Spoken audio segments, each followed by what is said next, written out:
The Rewatchables is brought to you by the Ringer Podcast Network, where you cannot find Wesley Morris's podcast, Cannonball, which you just launched like 6 weeks ago. Of course, you didn't tell me. I didn't tell anybody. I found it through the grapevine. They're really trying to get me to tell people because I am a bad self-promoter. Well, now we're going to know. Many people make this show. I don't really tell anybody. Now this is promotion because you're on the Rewatchables.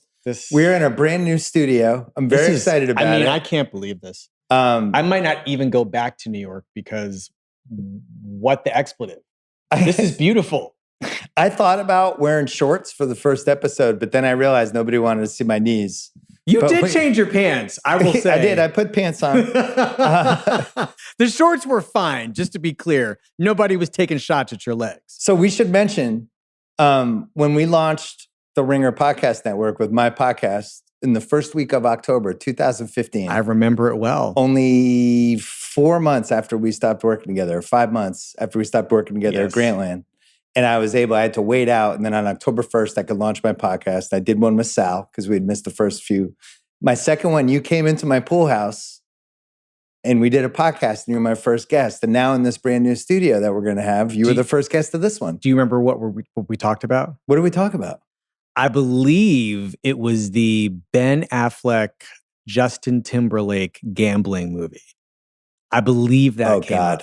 Well, this movie is way better than that. And it's one of the best movies. It was not a rewatchable. This was we watched it and may never watch it again. Well, 20th anniversary of Brokeback Mountain, and we're going to talk about it right after this.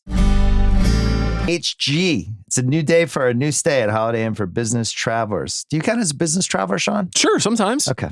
With modern spaces for meeting and working, plus delicious dining for breakfast, happy hour. Do you eat breakfast, Sean? I do. I had an apple and a breakfast bar this morning. Oh, interesting. I don't eat any breakfast, but I do love happy hour and dinner. They have that too. You have everything you need to get your work done. Give your everyday business travel an upgrade. Book your next business trip at Holiday Inn by IHG. Visit holidayinn.com to book your stay.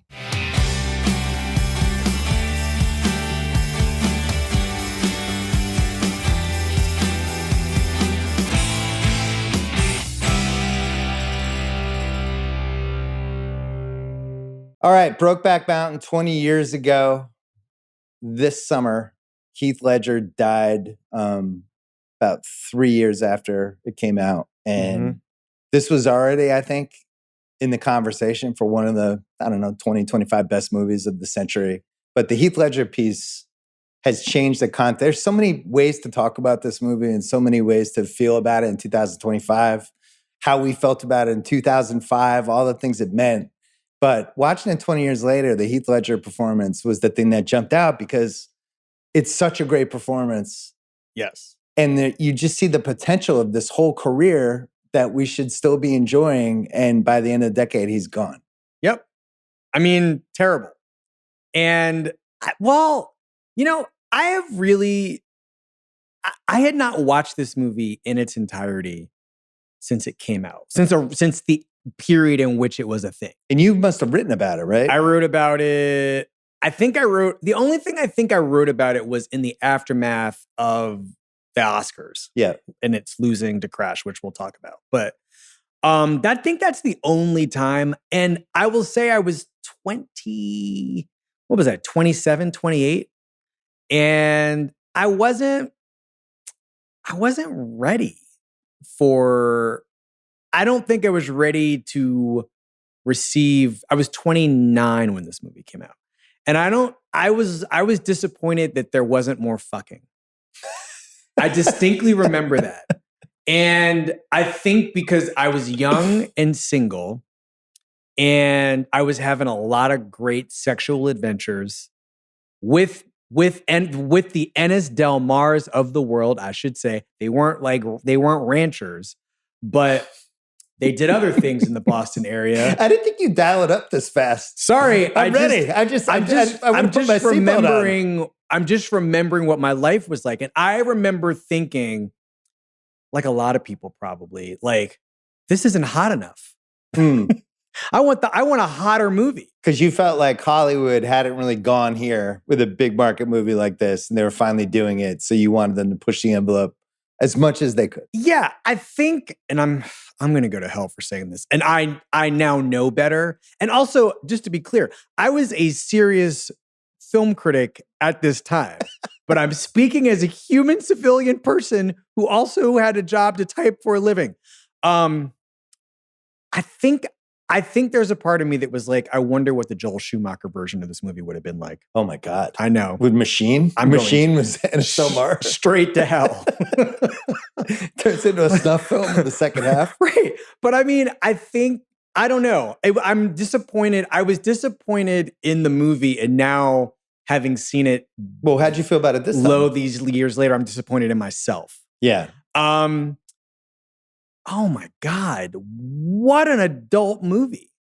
What a movie for adults this is. It is not an adult movie, to be clear. That was my issue before. I think it is such a patient movie that is so much more about like being able to love. Yeah. And wanting to both be loved and to be in love. With all these really subtle real world human questions and concerns. I don't know. I mean, wait, do you remember when you saw it? I saw it with an audience for the first time at the Coolidge in 2000 in December of 2005. I didn't see it in the theater. You didn't? I saw it as a pay-per-view. Ooh. With my wife. We had just had, my daughter was born that year, and we weren't like, there weren't a lot of couple movies, and we wanted to see it together. So we saw it as a pay-per-view. And, like a big part of the movie and the marketing and just the word of mouth with it was like the sex scene and these two pretty famous young actors. And oh my God, they have like sex in this. And and you kind of knew it was coming. It was almost like the shark in Jaws. And now all these years later, shark in Jaws? Well, it's like, the shark's coming at some point. You knew the scene was coming. Yeah. Now 20 years later, it's like, this is all over the place. And you think like, I don't want to use the word cutting edge, but it just was a little ahead of its time with what it was trying to do for a bigger market that now is just all, you could go to Amazon, you go to Netflix, you can see it in a million movies. Yes, it felt pretty tame compared to what's out there now. I think that I think that we kind of have to go back to 2005 for a second. Please do, because it was a big part of the marketing of the movie. It's a big part why it didn't win the Oscar. I think this movie wins the Oscar hands down now. Oh, yeah. I mean, if you think about what's not going on in Moonlight, for instance, right? And I didn't leave Moonlight being like, there's not enough fucking in Moonlight. Like, Wesley, you are missing the point here. Yeah. You don't need that because that's not what the movie's about. And I have mixed feelings about that, but about the depiction of sex, both in this movie and in general between men. But in 2005, the revolutionary aspect of this movie was that you just weren't to play a quote regular guy who found himself in love with a man. Yeah. To find the actors to play these parts challenging. There's nothing inherently heroic in this story. The story is a tragedy on a number of levels. And nothing about it is inherently showy. So what's really in it for an actor, for a young actor to say yes to that is going to guarantee them something meaningful on the other side of making it? Well, what's funny about that is they couldn't find Anna Stelmar for years. And they looked around and all the typical suspects, like people like, we could talk about it later with Cast and What If, so I don't want to spoil it, but there's some people who are like, I'm not doing a movie like that. And now I think in 2025, people would want parts like this and they wouldn't care about, this might be bad for my career is the thing people would say in the mid 2000s. Yes. Well, I mean, because it was probably true. Right. And I wonder, I don't know if now's the time to really talk about this, but like, I really wonder, because watching it, and again, the movie lives in the culture in this very interesting way, apparently, because I've seen parts of it over the years. I'd never sat down to watch it from beginning to end until we were going to talk. Yeah. But they like just so many of the shots in that movie of Jake Gyllenhaal and Heath Ledger seemed deeply familiar to me. Like the scenes of them, the scenes in where like the shots of them holding the frame together, the close-ups of their heads alongside each other, of Heath Ledger laying on Jake Gyllenhaal in bed, the shot of Heath Ledger coming up behind Jake Gyllenhaal and holding him by the campfire and saying, "You're sleeping like a horse right now." Right. It's like one of the most beautiful things one person has ever said to another person, weirdly. Especially two men. I wonder if the iconography of this movie and just the power of the effect of it on Jake Gyllenhaal's career and the fact that Heath Ledger is not here anymore. I don't know. I mean, I've never read him talk about what this movie did or didn't do for him, or did or didn't do about to Jake? him. Yeah. But I just have been thinking about his career in the wake of this movie and how interesting it has been. Well, I remember maybe the 06 ESPYs or 07 ESPYs. I forget who the host was. It might have been Lance Armstrong. They made like a Brokeback joke. Oh, sure, because they were buddies, right? Yeah, and I remember in the research, Heath Ledger was like, Oscars wanted to do something with it at the Oscars. He's like, that's not what this movie's about. Like he took it really seriously. Mm-hmm. Like we're not joking about this, but right. In the mid 2000s, you did joke about it, you know, and I think you mentioned Moonlight, Call Me by Your Name's another one where within about 10, 12 years there, it just became, I don't want to say accepted, but more normalized in movies and TV. Like we've talked about this before, but that Melrose Place episode where they edited out the guys kissing. Oh my God. That was 12 years before this. Yes. So you think about like how this moves with gays and queer stuff in films. And it's just, this was right at the vortex as it's shifting, but it hadn't shifted yet. No. And I think, well, if you think about this, that year, your 5 Best Picture nominees were Good Night and Good Luck, Crash, Brokeback Mountain, Capote, and Munich. And Eric Munich, Bana. Yeah. Before he was relegated to being on Untamed on Netflix in the Yellowstone Park solving murders. So the craziest sex of those 5 Best Picture nominees was in Munich. But I mean, you had that year Brokeback Mountain on the one hand and Capote on the other, right? Yeah. You were seeing movies with depictions of 2 gay men. Or like depictions, 2 movies about gay men in them, or men who prominent gay characters are attracted to men. I mean, we can talk later about like what their sexual orientation is. Jack and Ennis in Brokeback Mountain. There was a lot at the time. I have remember, a spot for that. Yeah, okay. But it was a topic of like, it was a topic. Wait, are these guys gay, bisexual, or what's going on? The gays were really annoyed. They wanted some flags. Right.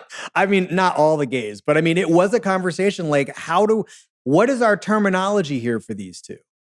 So wait, can we hold that point for a second? Yeah, I had something in this for later.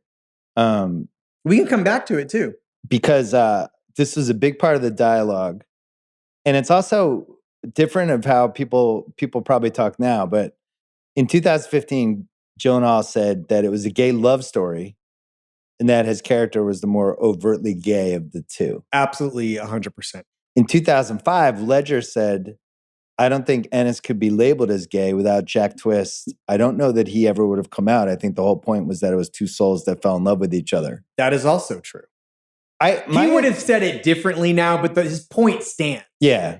My interpretation, and I've seen this movie a bunch of times because it's one of my wife's probably like 7, 8 favorite movies. I get it. And when it's on, she's just like, I love this. She loves Heath Ledger.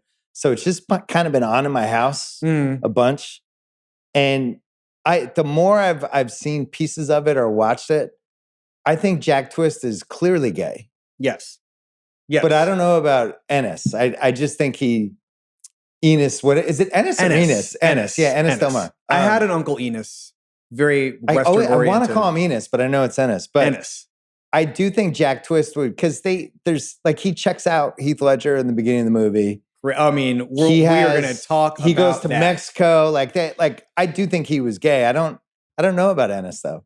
But it doesn't. And maybe it doesn't matter. It doesn't work that way. Like, it basically is. I mean, you know, this movie as a work of politics, which it explicitly is not, but obviously is going to abut politics anyway.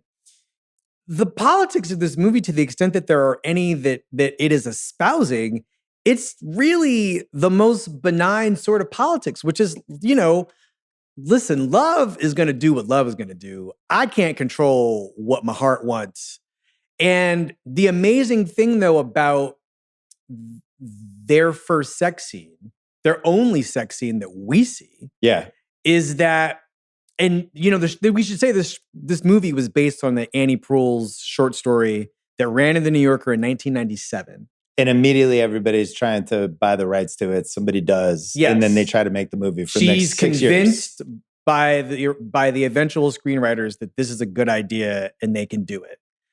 But in the story, and also in the movie, but to read how Ennis responds to Jack's grabbing his hand, and in the story putting it on his dick, like he grabs his hand and puts it on his cock in the story. In the movie, he just puts it around his chest, and Ennis stirs, wakes up, and is like, whoa, whoa, whoa. But there's something so like I get like it takes my breath away thinking about what Heath Ledger does as an actor in that moment, and what's, you know, what the directions for him are to do in that moment, which is basically to like take his cock out and start fucking Jake Gyllenhaal. Like, it's automatic. There's no thought happening here, right? Like he is instantly repulsed by this because he's shocked that this thing that like Jake Gyllenhaal sees in the first shot of the movie is been brought to bear on Heath Ledger. Who knows what Ennis has been thinking all these years about who he is and what he wants. Yeah, I don't know if there's a lot going on upstairs for Ennis. There's clearly enough going on upstairs for him to know to keep all the doors locked. Right. That in and of itself is a full-time job. And to talk like Buffalo Bill and Silence of the Lambs. Those were his instructions. I knew you were going to. I knew it. Every time I see this movie, I was talking like this. But you know, sometimes when British and Australian actors go that route, what I hear as a moviegoer is them trying to suppress the original accent. I don't hear the remarkable thing about his performance. He studied like Wyoming and Texas accents. It just sounds like a guy who talks that way from Wyoming. This just sounds like where he comes from. So I had a couple lists. I'll throw these at you. Anyway, wait, hold on. All of that sex stuff was just to say, like, I think he knew what to do with that moment. And he never recoiled from the sex part of the operation. I don't know. I mean, he didn't have a word for it. Nobody had a word. Like, clearly says after they do it, I'm not queer, right? Right. And Jack says, me either. Which is exactly what a guy would say when the guy that you want to be with is like, I don't like to do this except for with you, right? And then I'm like, next night, I don't like it with his back. Yeah. Anyway, go on. So 21st century movies, because there's been a lot of talk about the first 25 years, just with everything, sports culture, all this stuff. And, and Sean's doing the 25 countdown, and this movie clearly is in the 25. But I was thinking like... Not on the New York Times greatest movies of the last 25. I don't think it was... No. I think there was... Really? Crouching Tiger hit. There were two... Maybe it was? I can't remember now. I really can't remember now. Well, I was thinking... Definitely wasn't in the top 20. 21st century movies that either won the Oscar or should have, but then also culturally became a thing. And I think it's There Will Be Blood, Social Network, Dark Knight, No Country for Old Men, Brokeback Mountain, Oppenheimer are the 6. Oh, that movies that made interesting. money, Yes. sparked weeks and weeks of real cultural conversation, elevated stars. Brokeback Mountain is on the list. It's And 17. I just remembered. It's Yeah, on the 17 list. on the list. Okay. Yes. And were awesome movies that have kind of stood the test of time. And I'm sure there's more, and people can make whatever list they want. And I'm sure there's more obscure ones or movies that didn't do that well. But I think those 6 from the first 25 years resonated in like a specific way that I'm not sure other movies. And maybe you could put Black Panther in there or Creed. Like you can start finagling the list however you want. But I just know that those 6 have to be on it. Yes. Does that make sense? Well, it depends on how you're evaluating this, but 100%, yeah, I don't disagree with All you. those movies made money. Yes.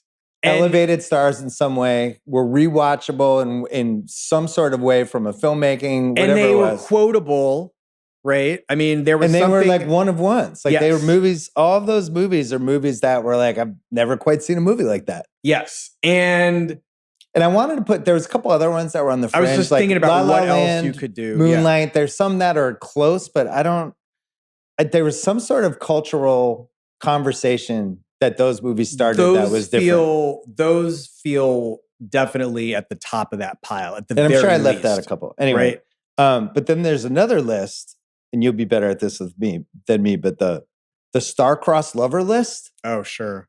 Titanic, Romeo and Juliet, West Side Story. But it's a thing that everybody tries to do, but not a lot of movies actually pull it off. Where you're just like, man, I just really wish those two would get together. Oh, they're not going to make it, but they should. And it's like the oldest device in movies, and yet great movies can't pull it off. It's hard to do because you really have to. This movie is quite powerful, is a really powerful example of it. It's surprising how effective it is given how little time these two people on screen spend together. Right. And They're basically together the first 25 minutes or first 30 minutes. Yep. And then intermittently after that.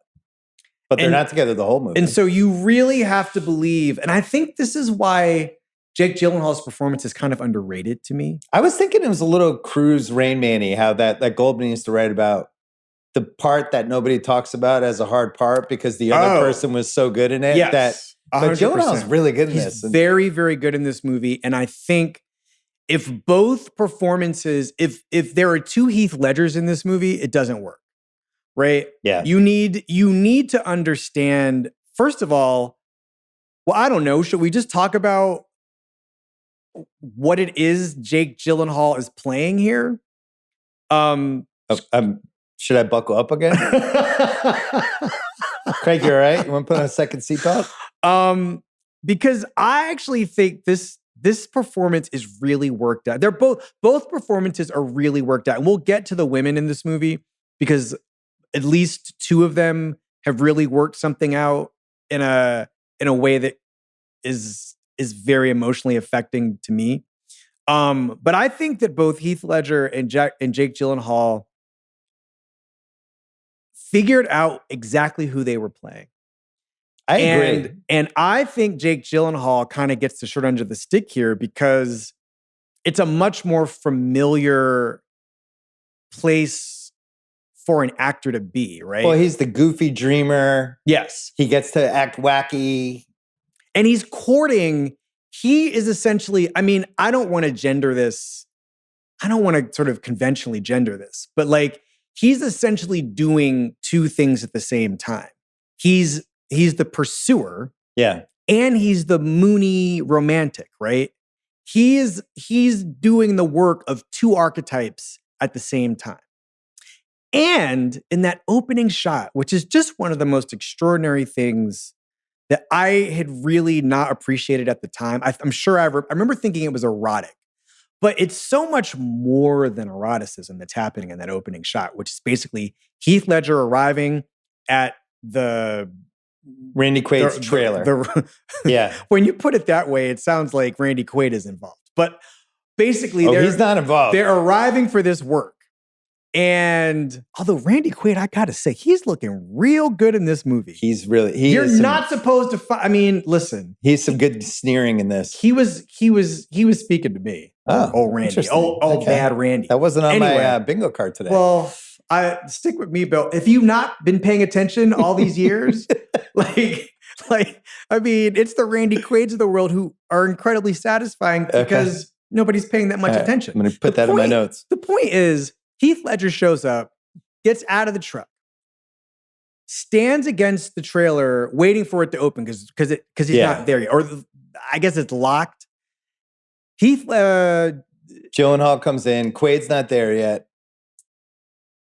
And they just stand outside and proceed to raise and lower their heads. And it's just extraordinary, the choreography here. And what Gyllenhaal knows, because I do believe that at this point, Ennis has not had sex with a man before. Oh, God, no. I think he might not quite even understand that what he might have been feeling for men was sexual attraction, right? Do we think Ennis even graduated 9th grade? No, they're both high school dropouts. Yeah. Neither one of them graduated. He probably met Alma when she was 14, and that's probably the only girlfriend he ever had. And I think they're going to marry Alma. I know they were together. You got to put the subtitles on for I Heath knew you were movie. going to bring it. Of course. Well, he doesn't have that many lines. Yeah. So they're just lowering and raising their heads as they cruise each other outside this trailer. Right. And Gyllenhaal knows what he's doing. Ledger doesn't understand, I'll talk in the characters' names. Jack knows what he's doing. Ennis does not.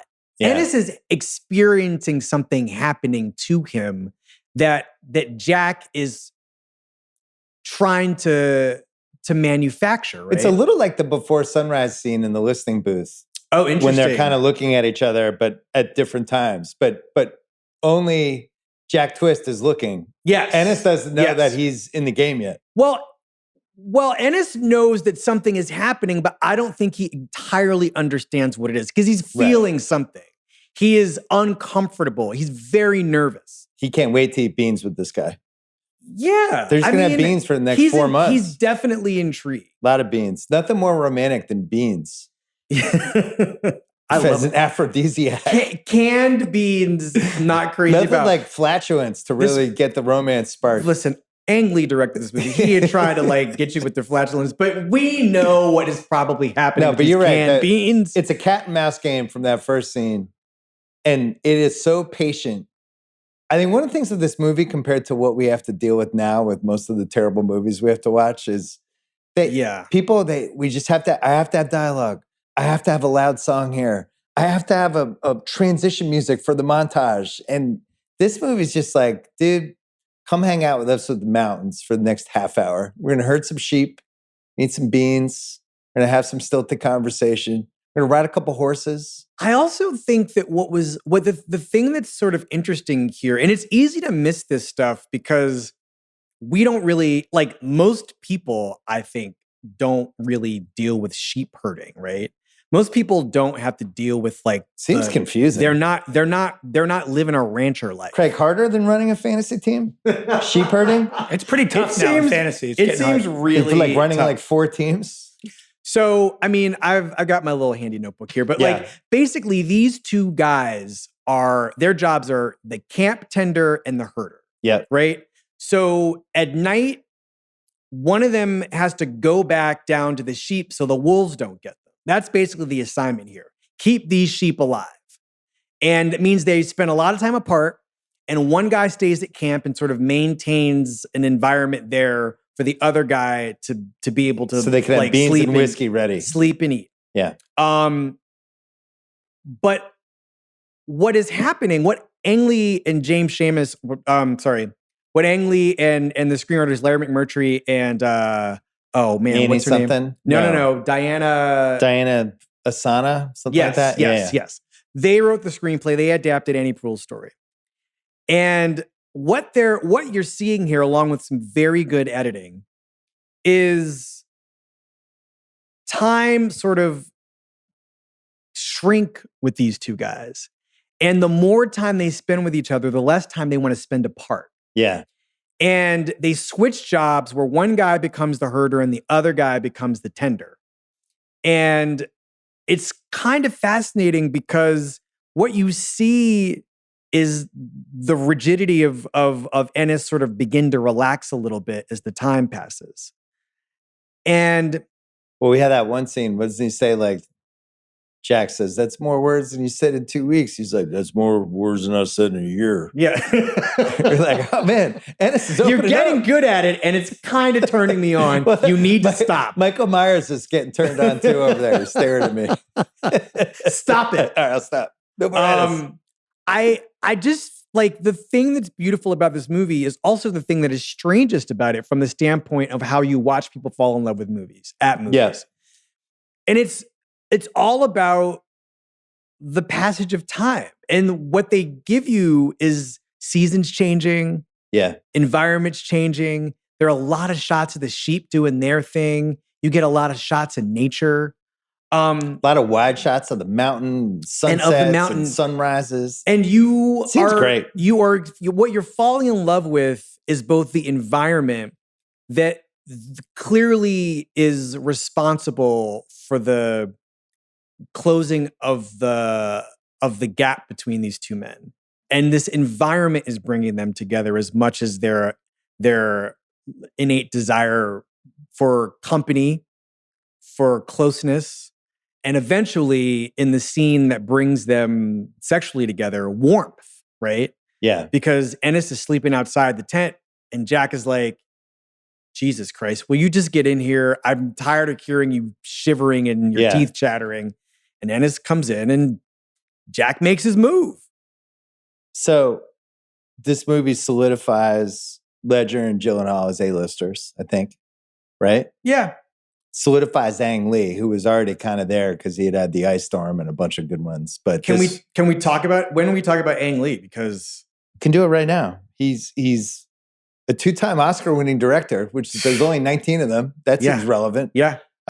Wedding Banquet, Sense and Sensibility, The Ice Storm, Crouching Tiger, Hidden Dragon. Does the Hulk? Was during that weird era where they started trying to get directors like him to do superhero movies. And let's talk about the Hulk. Audible's back to Brokeback after the Hulk's a disaster and has Brokeback and Life But of the Pi. Hulk, the Hulk, I just want to parenthetically say,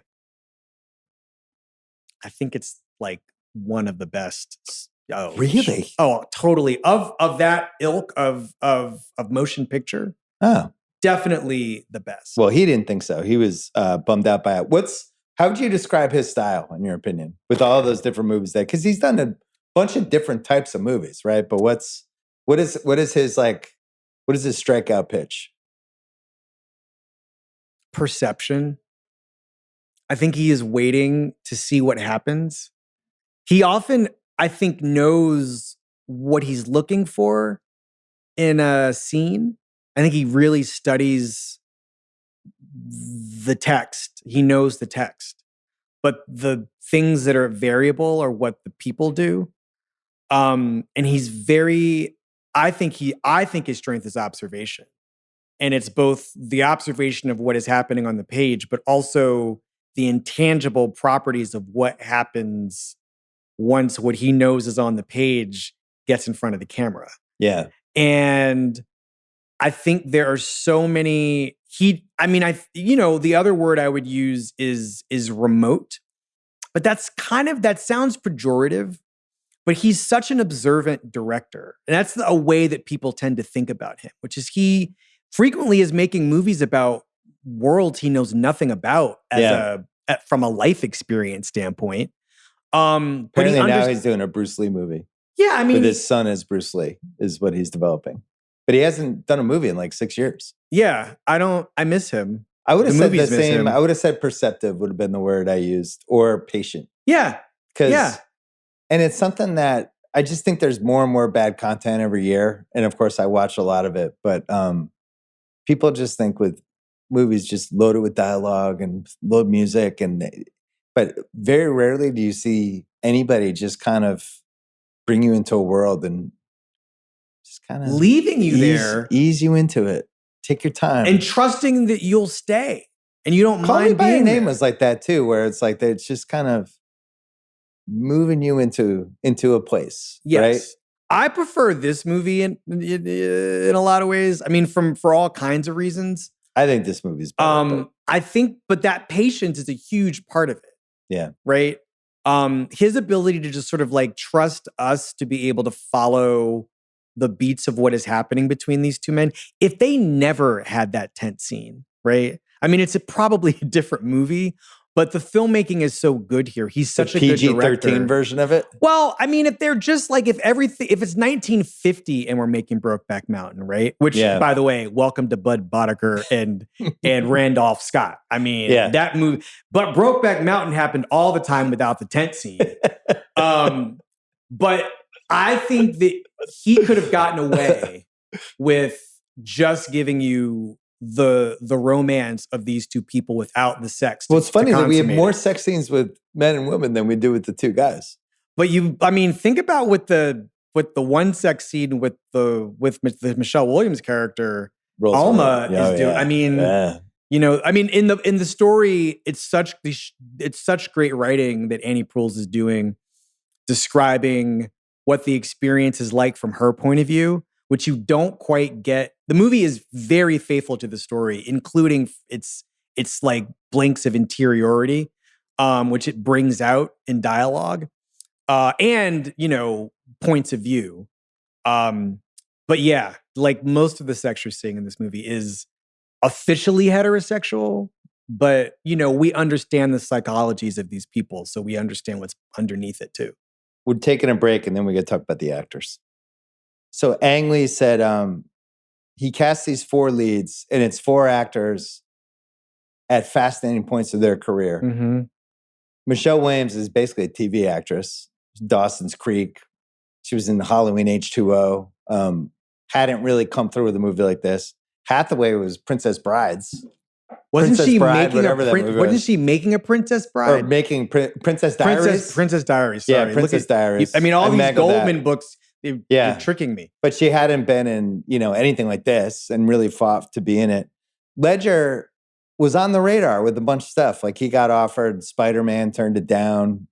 He was in 10 Things I Hate About You. Excellent. He was in The Patriot. He's really good in Monsters Ball, which is yes. Monster Ball or Monsters Ball? Monsters Ball. Monsters Ball. Yeah.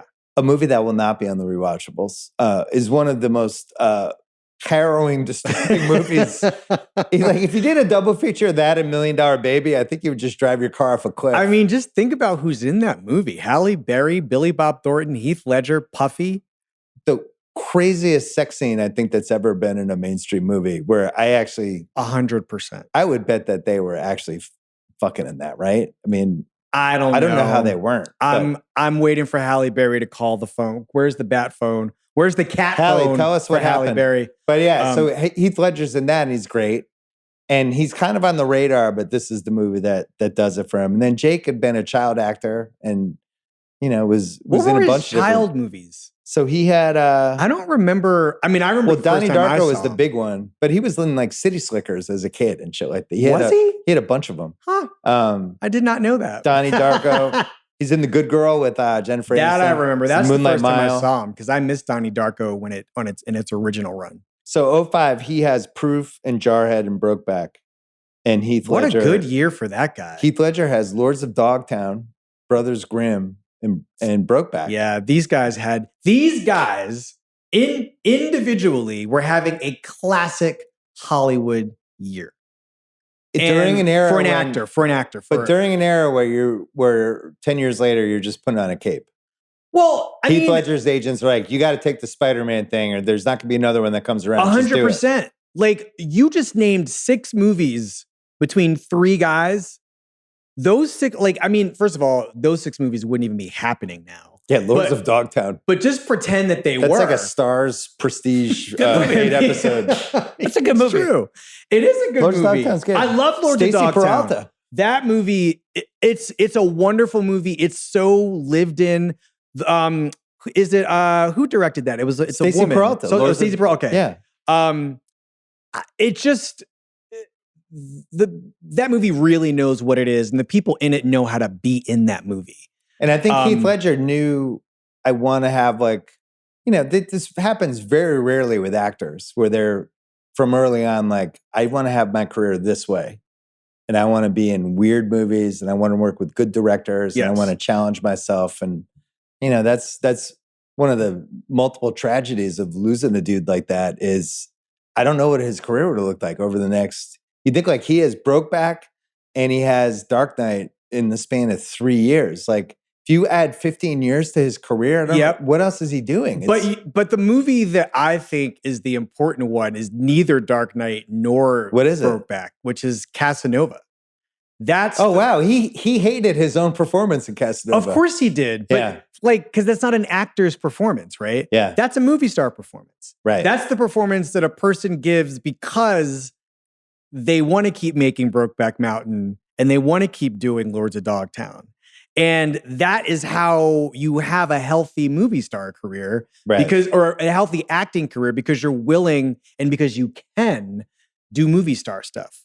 I think he would have done a lot of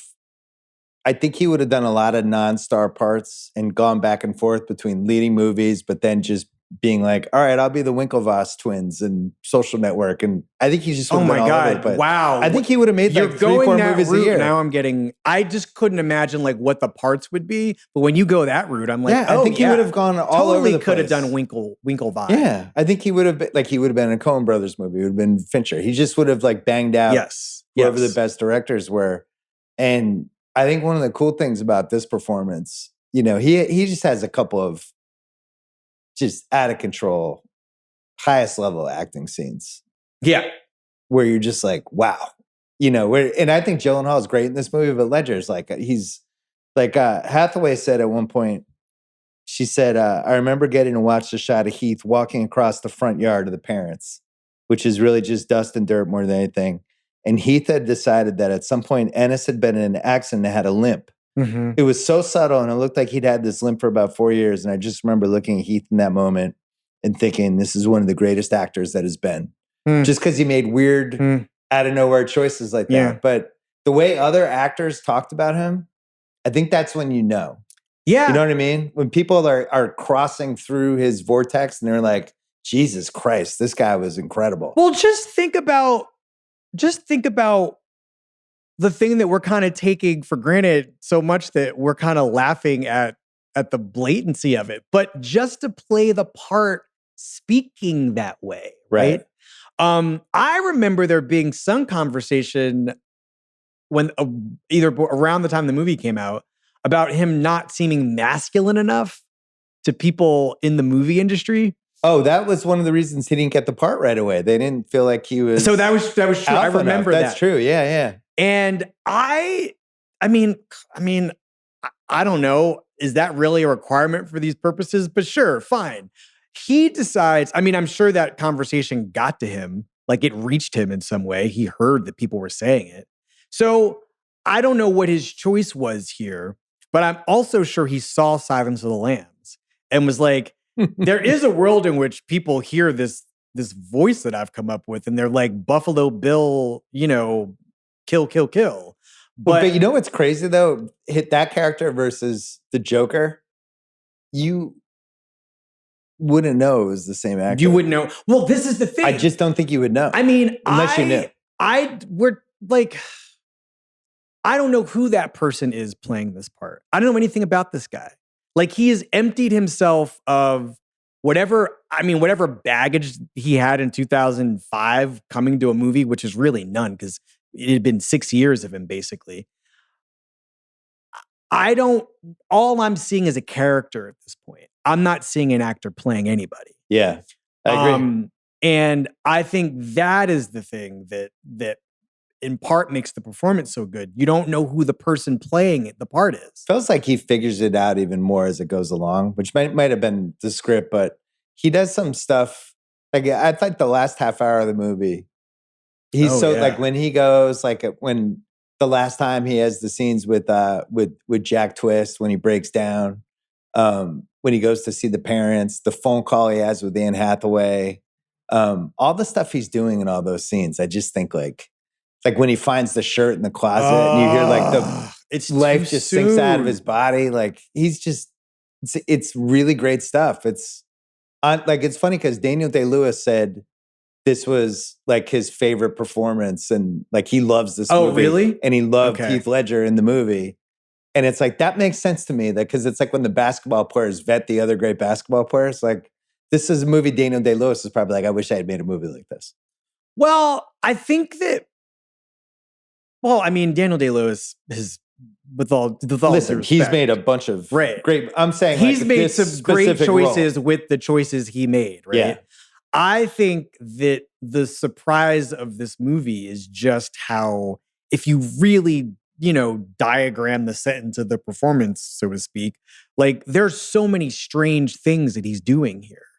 And so much of it is about like staying like this, right? Just never moving beyond the like a certain an emotional radius, a physical radius. This is a person who, how he uses his energy. Like even when he's waiting for Jack Twist, when he's drinking the bar, in the apartment, drinking the beers, and he's just like, he's got 6 beers next to him, and he's like, this is in the apartment, waiting as almost like, what the fuck's going on?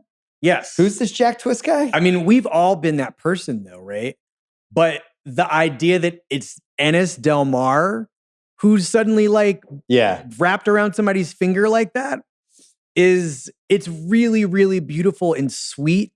The like child likeness, the adolescence of who Heath Ledger thinks this guy is. Because on the page, that's not really, I mean, at least in the short story, that's not quite so clear, right? He is incorporating these very real world human experiences into this performance that are very much like being 15 years old and waiting for somebody you've got a crush on to acknowledge your existence, and you think they might not even show up. You know what made me think? I think every generation, maybe even every decade, has an actor or an actress who's taken too soon and becomes like the what if. Because like for my generation, it was River Phoenix. We thought River Phoenix was going to be like one of our guys, right? I think I was almost the exact same age with him, but it just felt like he was on the track to be whatever, and then he died. 100%, yes. And I think, who's for your generation, Craig? Do you have one? Because Heath Ledger's older. Actors? I don't know. Or actresses. I mean, but maybe it's once people a generation. Who act, no, I don't think like who's died. It's like John Cazale's like that for the 70s, right? He does 5 movies and dies. Yes. And then you think it almost becomes like sports where you go, man, think all like the ways this could have gone. No, we don't it's really. Also different now. We don't really have. I mean, we have Mac Miller, Kobe Bryant, or like they're all other places. Yeah, it's more musicians. And then Gyllenhaal, who I think's, had a really, really good meaty career. Yeah, it's gone in a lot of directions. He's had, I think, some really good rewatchable movies. He's had some stinkers. Seems like he's now reinvented himself as this presumed innocent show. A karaoke artist, basically. Well, he's basically like he's now in this John Hamm, like he's going to be on your big Apple TV screen doing some show, and maybe that's where he is now. But this is after 25 years of work. Right. That's an industry condition that he is like, he's riding that wave the best he did. He did it the way he did it. He's a good actor. But it's interesting that like he is doing Roadhouse and Presumed Innocent, these sort of iconic parts. Right. For at least Roadhouse. By the way, iconic 2 Swayze massive hits, right? Amazon, that was the biggest Was that a massive hit? Massive hit. Okay. And then Presumed Innocent was like one of the only shows that resonated last summer. So. I really love Jake Gyllenhaal. I am always rooting for him. I love his choices. I think that he, I didn't really finish my point about what's so good about this performance, though, in terms of his studying. Jake's? Yes. And the thing about it is he knows he's playing a rodeo guy. Right. Right? This is a guy who professionally wanted to like catch things for sport and entertainment. And he is good at catching men. Right? Oh. And I don't like the idea of him like being a stalker. That's not what this is. But he wanted something and he lassoed it. And he tried to keep it. He's driving 14 hours back and forth to wherever the fuck he wanted to keep it, and it keeps trying to get away, and he keeps trying to keep it close.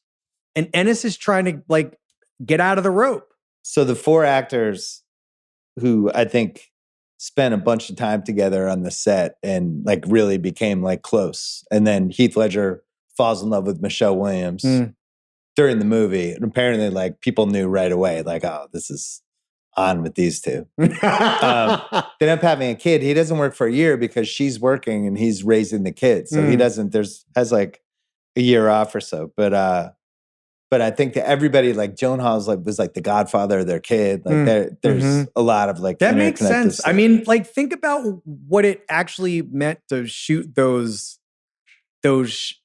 sheep scenes, right? I mean, at the end of the day, sure, there's a crew, but it's these two guys basically alone in the woods, for weeks on end.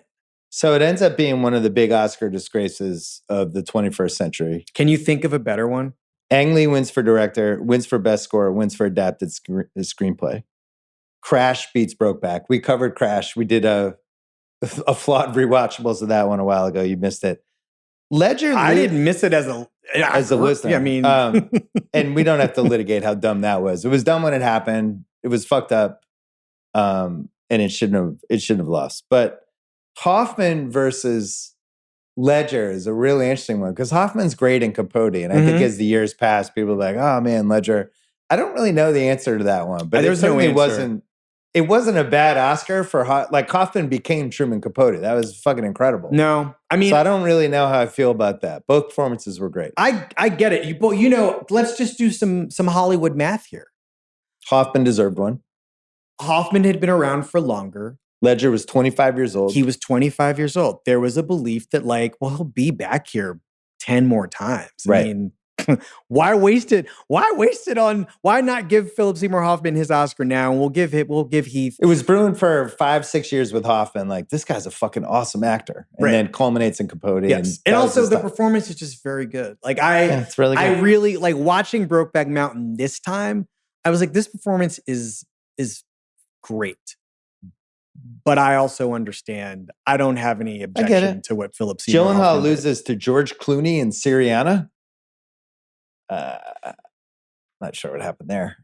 I'm going to sit on my hands. George Clooney in Syriana? Think about that. Think about the times that we lived in 2005. Like, that, first of all... Craig, have you ever seen Syriana? No. Do you even know what Syriana is? No. I've heard of it. I don't know what it's about. It was that crazy time in our lives when the movies really were, though, about the world we were living in. It was post 9/11. Yep. The Bush stuff had started. Yep. Yeah, and all of a sudden, Syriana is an important movie. Yeah, it's not an important movie. It's a movie that thinks it's important. It's a movie that thinks it's an important movie. But I want to, you know how I feel about category fraud. Yeah. Well, Gyllenhaal should have been best actor. What are we doing here? Yeah. What are we doing? Ledger's in probably 2 more scenes. Although I guess Ledger's basically the last 20 minutes of the movie. It's him. But I don't, okay, that is literally true. I don't feel like this is a grade 1 category fraud. Really? Yeah, because they're trying to get Gyllenhaal an Oscar, right? You don't want him competing against Heath Ledger, and Ledger is in the movie more than Jake Gyllenhaal. But it's not screen time that determines this. Listen, we live in a world where Lecter was best actor for 16 minutes. That's what I'm saying. It doesn't, the screen time is not the issue here. It's the importance of the character. It's the 2 guys together. I get it. It's like, it's not only is there no movie without Jake Gyllenhaal, but like Heath Ledger's performance means something else without it's the Tom Cruise and Rain Man question, right? Like, I just feel like what Gyllenhaal is doing, and I don't know how these things work. I'm sure that like somebody in his world had to sign off on him being demoted to this other category in order to like make it easier for them both. If I'm Gyllenhaal, I'm like, put me in supporting. There's no way I'm beating Heath Ledger. I just hate W. I just hate category fraud. Well, he's also too good. It just, I don't know. Michelle Williams, best supporting actress, loses to Rachel Weisz. Wait, who else was that year? And the Constant Gardener. Amy Adams in Junebug, Catherine Keener in Capote, and Frances McDormand in North County. Wouldn't call it a strong year. Wasn't a strong movie year. That 2005 was not a great movie year. I love Rachel Weisz. She should have Oscars for maybe 4 other performances. People were charmed by her in that movie. Obviously, of those 5 performances, I'm probably going with Michelle Williams. Like, What's funny is this isn't the most traumatized wife she ever played. It's not even close. It's not even close, actually. That is true. I'm like, somehow going through the marrying math. Ines Del Mar wasn't as bad as the Manchester by the Sea guy. No. But she's really good at that sort of. I don't think anyone has a suffering. better completely broken, suffering, wide-eyed, I'm about to start crying, but I'm trying to stay strong face. She might be the GOAT. Well, she has this ability to look like, yes. Like Yeah, I don't know how she's she trying does to it. keep it together. Yeah. But like I'm this kind of crier where like the crying starts before I can even articulate why I can't articulate. Like when why you I'm cry gonna later in the podcast? Possibly. Okay. I don't want to. $14 million budget. $14 million budget made $179 million. Everywhere or in the Yeah, everywhere. Okay. Yeah. Roger $14 Ebert. million budget. Roger Ebert. 4 stars. Mm-hmm. Brokeback Mountain could tell its story and not necessarily be a great movie. It could be a melodrama. It could be a gay cowboy movie. But the filmmakers have focused so intently and with such feeling on Jack and Ennis that the movie is observant as work by Bergman. Strange but true, the more specific a film is, the more universal, because the more it understands individual characters, the more it applies to everyone. Yep. Raj, nailing it. Raj is on a heater right now just for true. the rewatchables. But you know what he also gave 4 stars to? Siriana? A crash. He did. We litigated that. He was affected. And also said, listen, y'all, the better movie actually did win. Yeah, I know. I mean, not great. Not great. Let's do most rewatchable scene. So it's nothing really in the first 25 minutes except for that first scene outside the trailer that you're pointing out, like the little cat and mouse game. But basically, we're just hanging out as the guys eat beans and get bombed. The scene, I got to throw it in there because it's one of the most famous scenes in the movie. I want to the tent scene. I'm going to tell a story. Okay. Oh, okay. Rewatched this movie the other night with my wife and my daughter, who's home from college. Okay. She had no idea what this movie is, but she really likes Heath Ledger and Jake Gyllenhaal. Carrie loves this movie. Carrie, this is one of my wife's like 7 or 8 favorite movies. Okay. And my daughter doesn't know what it's about, but likes the 2 actors. Okay. So we're going 25 minutes and she's into it and she likes it and looking at the phone every once in a while. And we get to this scene and I forget who's behind who, but somebody rolls over and she's like, wait, why are they cuddling? And Carrie starts laughing. And so he goes, wait, what? And then the tent scene and she couldn't believe it. She had no idea it was coming. So that was kind of funny. Ooh. And then, so she's seeing it through the prism of everyone does it. Like, really, we're going to throw in the gay, like we see Amazon, Netflix, all these different streamers. They all try to be edgy by having characters going all these different directions. So her guard goes up because she's like, oh, here we go. This is the way we're going. And by the end of it. But where did she think where did she think she was going to be taken? I just didn't think she didn't know what she was watching. She just thought we were watching like a Western. Okay. By the end of the Taylor Sheridan show. Right. So Which, like, hey, Taylor Sheridan, you know what you could use a little bit more of, honestly? I mean, listen, let's be real. Let Cole Hauser have it. Let him go. Yeah, let him off his leash. Let him explore the studio space. Yeah. By the end of the movie, my daughter was like sobbing in tears. Couldn't believe that they didn't end up. So it did its move, man. Okay. This movie's really good. Anyway, next scene, Jack and Ennis fight and say goodbye. And Ennis throws up and punches the wall a couple times, which apparently he did in real life and wasn't supposed to punch the wall. Real punch. And they were worried he broke his hand. He had a sprained hand. I mean, he gets up and he's looking at his hand as he walks away from the punch. Method acting sometimes can go wrong. It's a small scene, but Randy Quaid telling Jack Twist there's no chance for another job. Yeah. You boys sure found a way to pass the time up there. Twist, you guys wasn't getting paid to leave the dog, baby the shit in the sheep while you stem the rose. Stem the rose. What is that? I've never heard that one before. When you stem the rose, basically, you are kind of doing this. Wow. Right? Randy. Jack meets Lorene, Oh yeah. Anne Hathaway's character. Yeah. She's ready to go. She's On the go team. a lot of horses. Ready in to this lock movie. it down. But it's just Anne Hathaway coming in throwing 100. Jack goes to see Ennis, which we talked about when he gets the postcard. Yeah. Comes in. Alma's like, hey, do you think your friend will want to have a coffee? No, he's from Texas. He doesn't drink coffee. One of the great lines. Runs out to meet him. And then Alma makes the mistake of opening the door thinking she's going to meet. Alma makes the mistake. Right, What is Ennis doing? Right. Yeah. Ennis just lost his mind. Let's. It's the biggest picking nit of the movie. Is what is he doing? Oh, With it, that's out your out in public? Yeah, well, I mean, like, he didn't even hide behind a corner. I mean, he just jumps his bones right down the stairs. I am telling you, the other He really missed him. there are some real contexts that we have to keep in mind here. This is probably 1963. Yeah. This is we're in now we're in 67. All right. Well, we're in the 60s.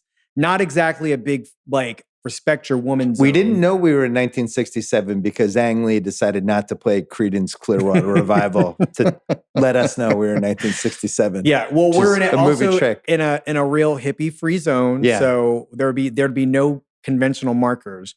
But I mean, I think the thing that is so devastating about this movie that's ancillary to the love story is just the sexist, misogynist, chauvinist world these guys are living in and in their way maintaining, right? Yeah. These are two people who are ultimately kind of shitty to women.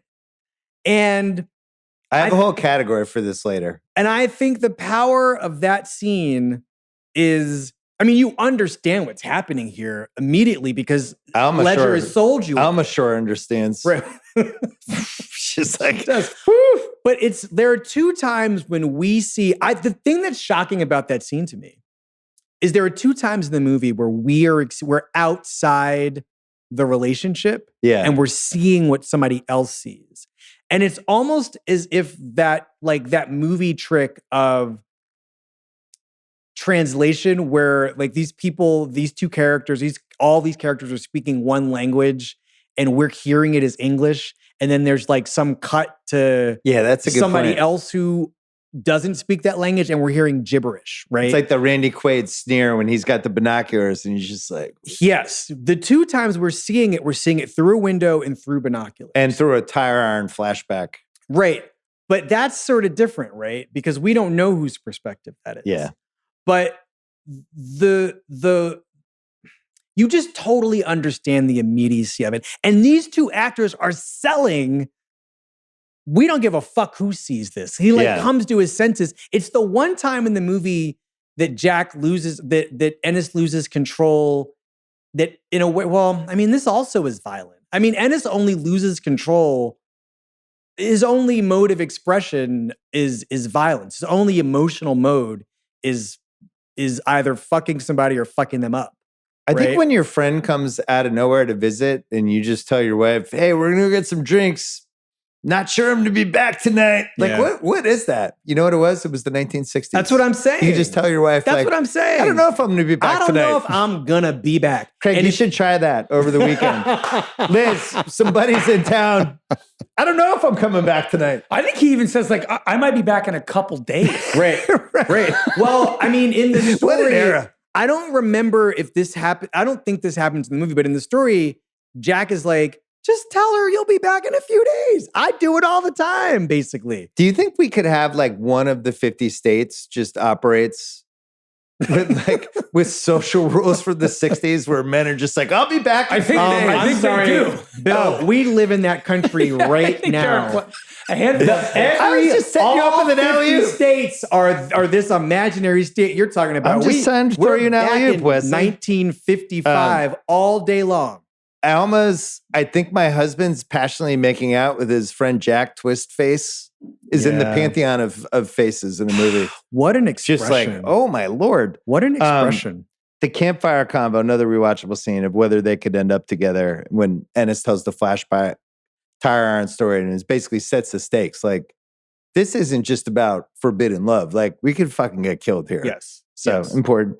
I like the double dysfunctional Thanksgiving with Lorraine's asshole dad turning the TV in that little battle. And then we have Jack Twist and Alma, and she's like, I kept those tags on that fishing pole, and I wrote a little note, and you never caught any fish. And man, which was the more dysfunctional Thanksgiving? Probably that one. Well, because you don't expect, the thing about Ennis is everything is so tamped down, and he thinks that he's got control over the whole narrative, right? Yeah. And she knows the whole time. And the idea that the real thing for him that is so upsetting is that he wasn't getting away with anything, right? He thought he was getting away with this thing, and she had no idea. You didn't go up there to fish. You and him. Listen to me. You don't know nothing about her. I'm gonna yell from the rock. He thinks she's stupid and can't figure it out. Yeah. And she's known the whole time. She underestimated. So he threatens to kill her, basically. Jack's, this is one of my favorite scenes. The double date with Jack and the guy from Stranger Things. And their wife and Anna Faris. What a scene. And they're out in the back, and he's like, yeah, I love to go fishing.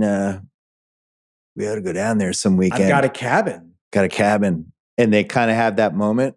It's been a running joke with me and my wife for 20 years because, when you're in LA, you meet parent friends. And there's been a couple times where she was like, what'd you think of so-and-so? And I was like, I don't know. He kind of gave me I got a cabin. We could go up there for a weekend vibe. Bill, your job is to get me the phone number. What are you doing? I'm in a relationship now, and I hope to be for the rest of my life, but you need to be getting me some phone numbers when this happens. We ought to go down there some weekend. You've been holding out on me all this time? That scene's hilarious. Oh my God.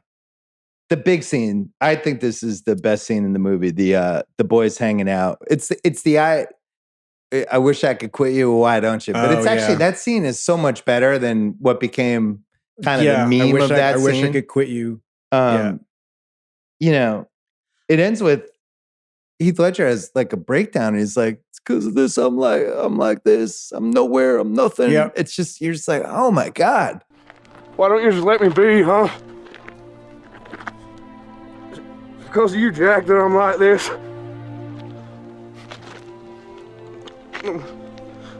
Nothing.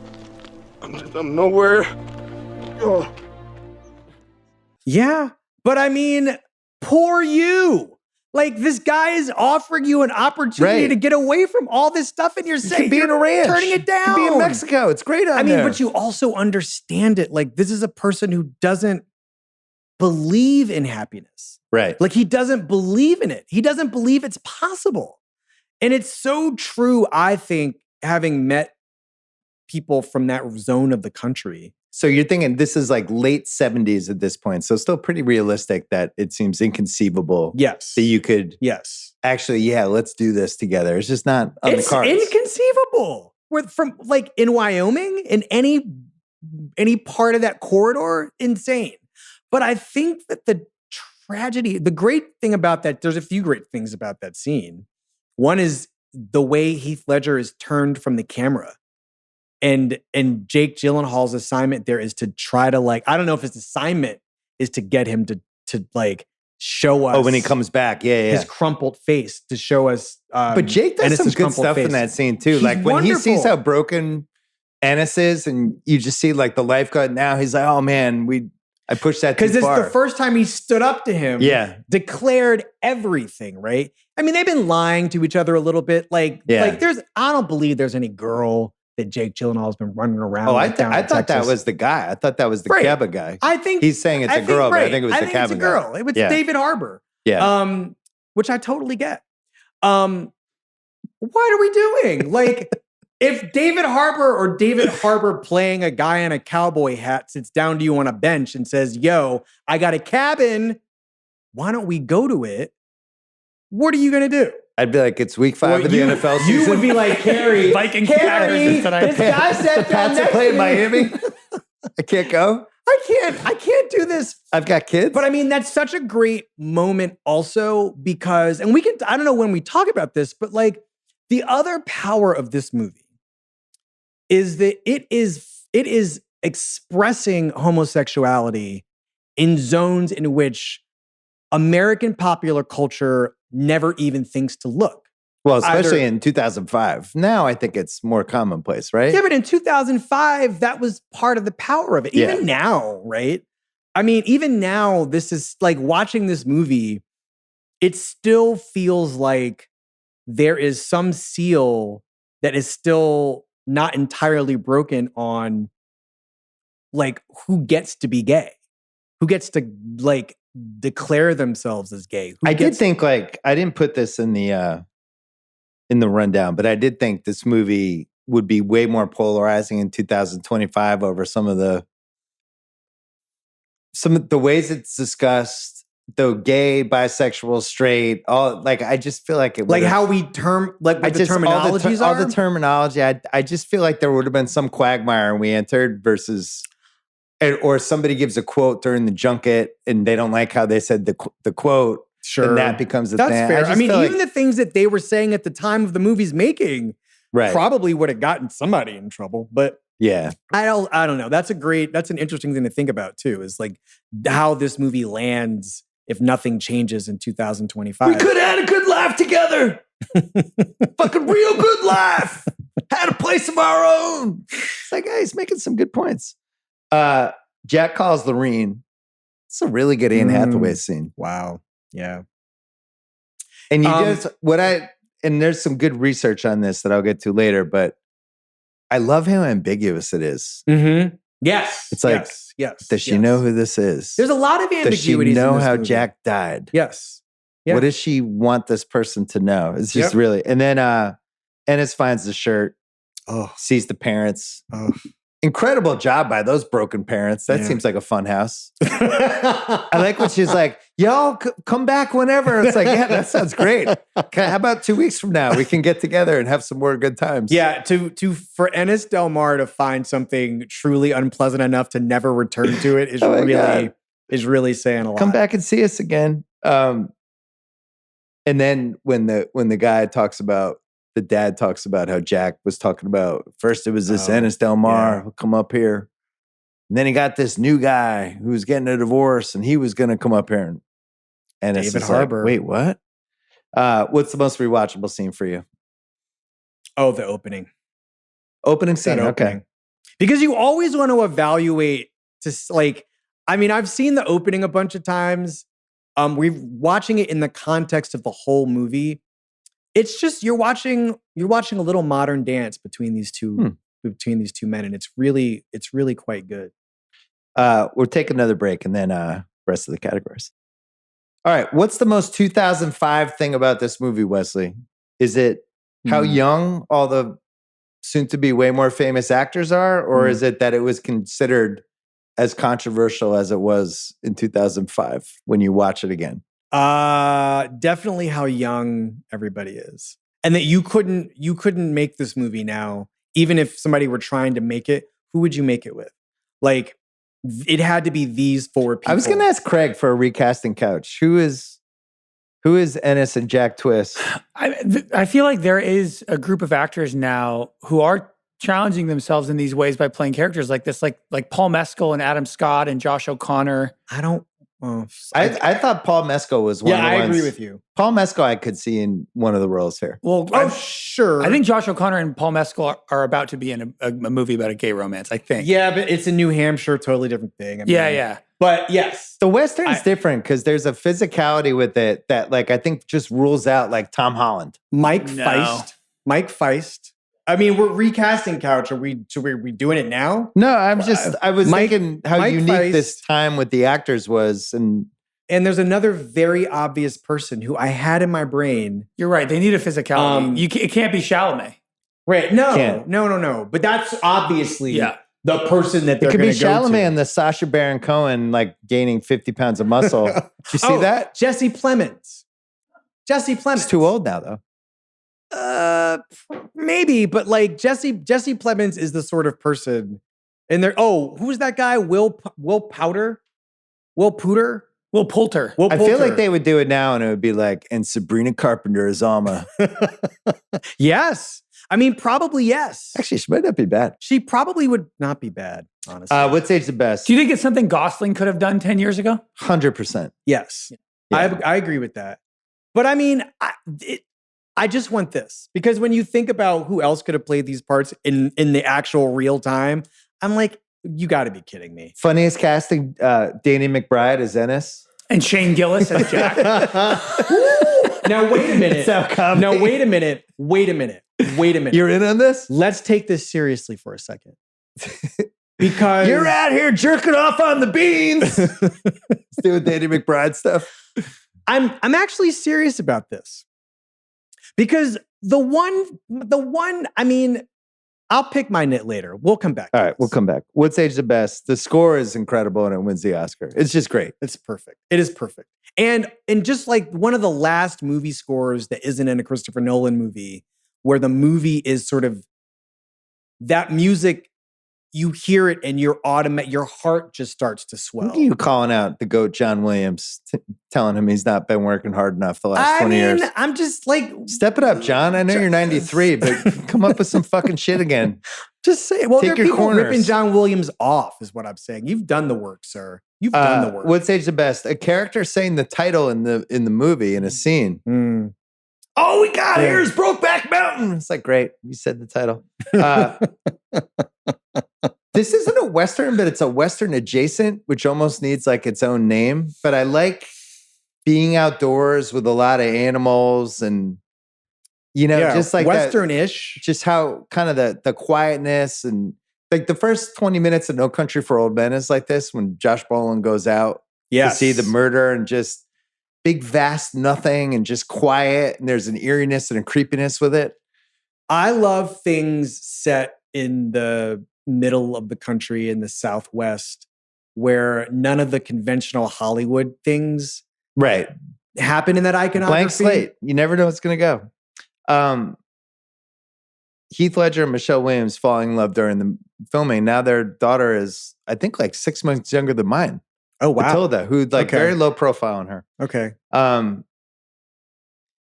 Jack Twist as a character, we mentioned it before, but the dreamer, when the dad says at the end, Yeah. like all Jack's ideas, it never came to pass. I like that these characters are just losers in like, Yeah. not like I don't think we have enough like loser characters anymore because now they would just be like some incel in front of a computer or something. But Right. we don't Well, have I like mean- just down on their luck guys. It's never going to work out. Ennis, guess what? He's going to pay child support. His life's going to suck. He's going to go to this bar and drink. And that's probably, he's going to live in this trailer. That's it. That's I where mean, it's going to end. the last shot of the movie Yeah. is one of the most devastating shots for, I mean, it's up there. I think Magnificent Obsession, the Douglas Sirk movie, the last shot of that movie is doing a similar thing, which is like really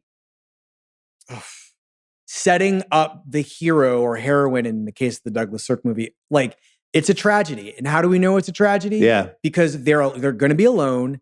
And here's what they're alone with. This particular memory. I think the Cirque movie is ultimately more devastating somehow because it's a TV instead of a shirt. That's a But- great shot Gordo candidate with the shirt with the With the Brokeback open road. thing, and then the road in the background Ah. that's kind of similar. Just ingenious framing and storytelling. Ang Lee, good at stuff.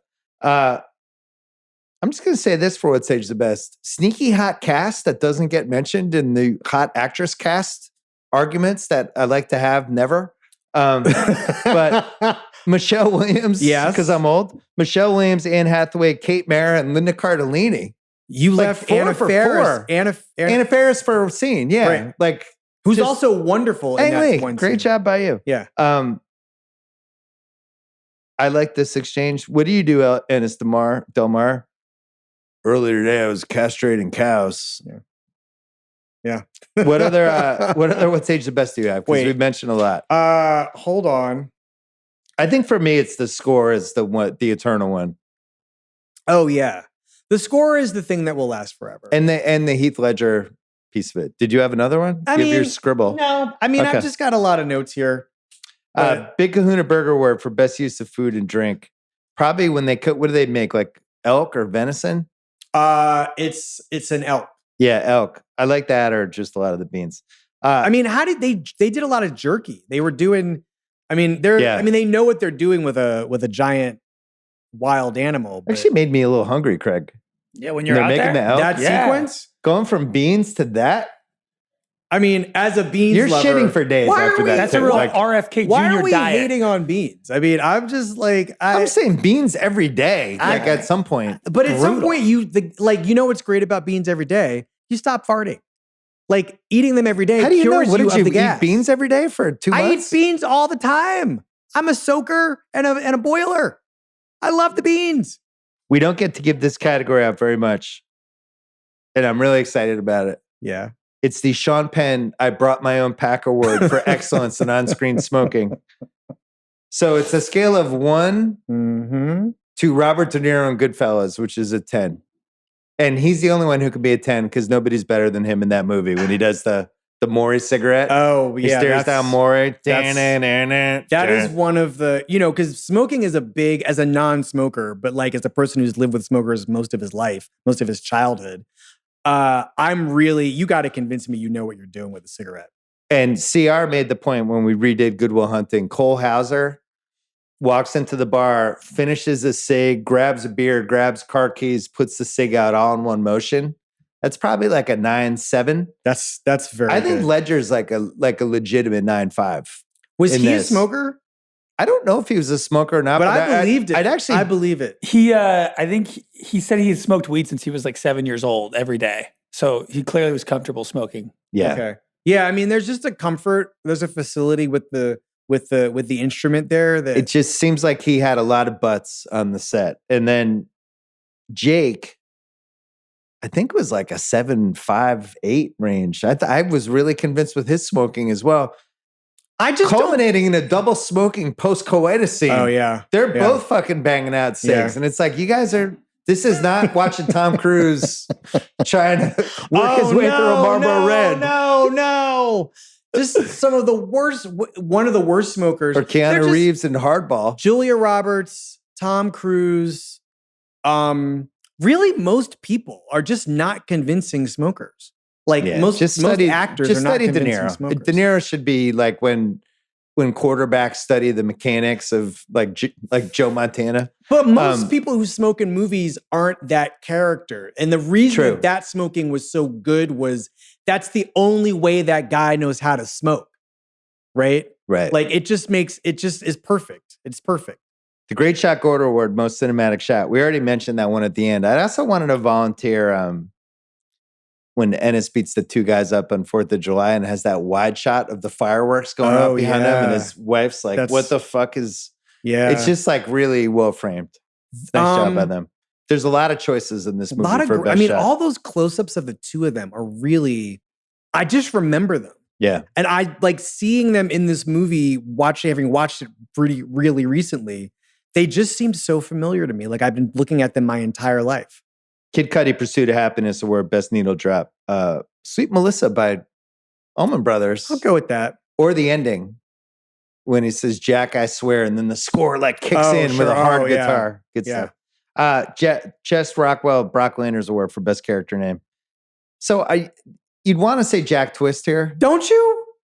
Can I make a case for Lorene? The fuck is that name? Listen, you about to get a lot of Loreens in your inbox. No, I'm saying if you're Lorene, you're only from 3 Lorenes- states in the country. Loreens are coming for You're you. Texas, Oklahoma, and maybe Nebraska. It's a flavor of name. Lurleen is a name I'm familiar with. I'm just saying that is a specific region of the country, Lorene. Yes. But Jack Twist is your winner here. Come on. Jack Twist, pretty good. Alma Jr., though, let's just sit with this for a second. I had that in Picking Nits. Jack, woo! Well, just like who names their daughter Alma Jr. in 1967? Listen, I mean, did you not hear what I said about misogyny, chauvinism, and sexism running wild during Can they these call 20 her years? AJ? Listen, there's not I don't know. The answer is no. Butch's Girlfriend Award for Weak Link of the Film. Craig mentioned a big one that they would be that open, but I think you could make a case they both lost their minds. Jack and Ennis when they see each other after 4 years and they're just making out in the driveway. Craig, I would think that you might be like If you spend your whole life hiding it, don't you think that you? But you've also gotten a really massive dose of a thing that you didn't even know you wanted, and it's been 4 years since you had it, and it's coming over right now. That's how I feel about Drake May this season. You can't hide it. I can't hide my love for that guy. Nah, I mean, the Patriots might be good again. I think the thing that's so great about that scene is it's the first time in his life that he's lost control in public like that, right? The other time, there's a case. Yeah, so I'm going to go. Can I go with really understand it. I understand. Can I go with this instead? Jack Twist just driving 14 hours back and forth 3-4 times a year to go fishing with his buddy, and his wife's never like, huh? That marriage 14 hours is like... I think she was like, huh? Right, I think she was. I think that marriage is basically dead anyway. On the phone at the end, you can feel that Lorene knows what's going on. Yeah, Jack agree. says that to Ennis at one point too. I agree. I think that there's something... There's no way... I'm sure that the wife... I'm sure Anna Faris and Anne Hathaway, those characters had conversations, because Anna Faris is married to David Harbour, right, in this movie. He's got a cabin. And so the cabin is probably a topic of real conversation. Like, what happens in that cabin? I had this later in Unanswerable Questions, but he's driving 14 hours both ways, like 3 times a year.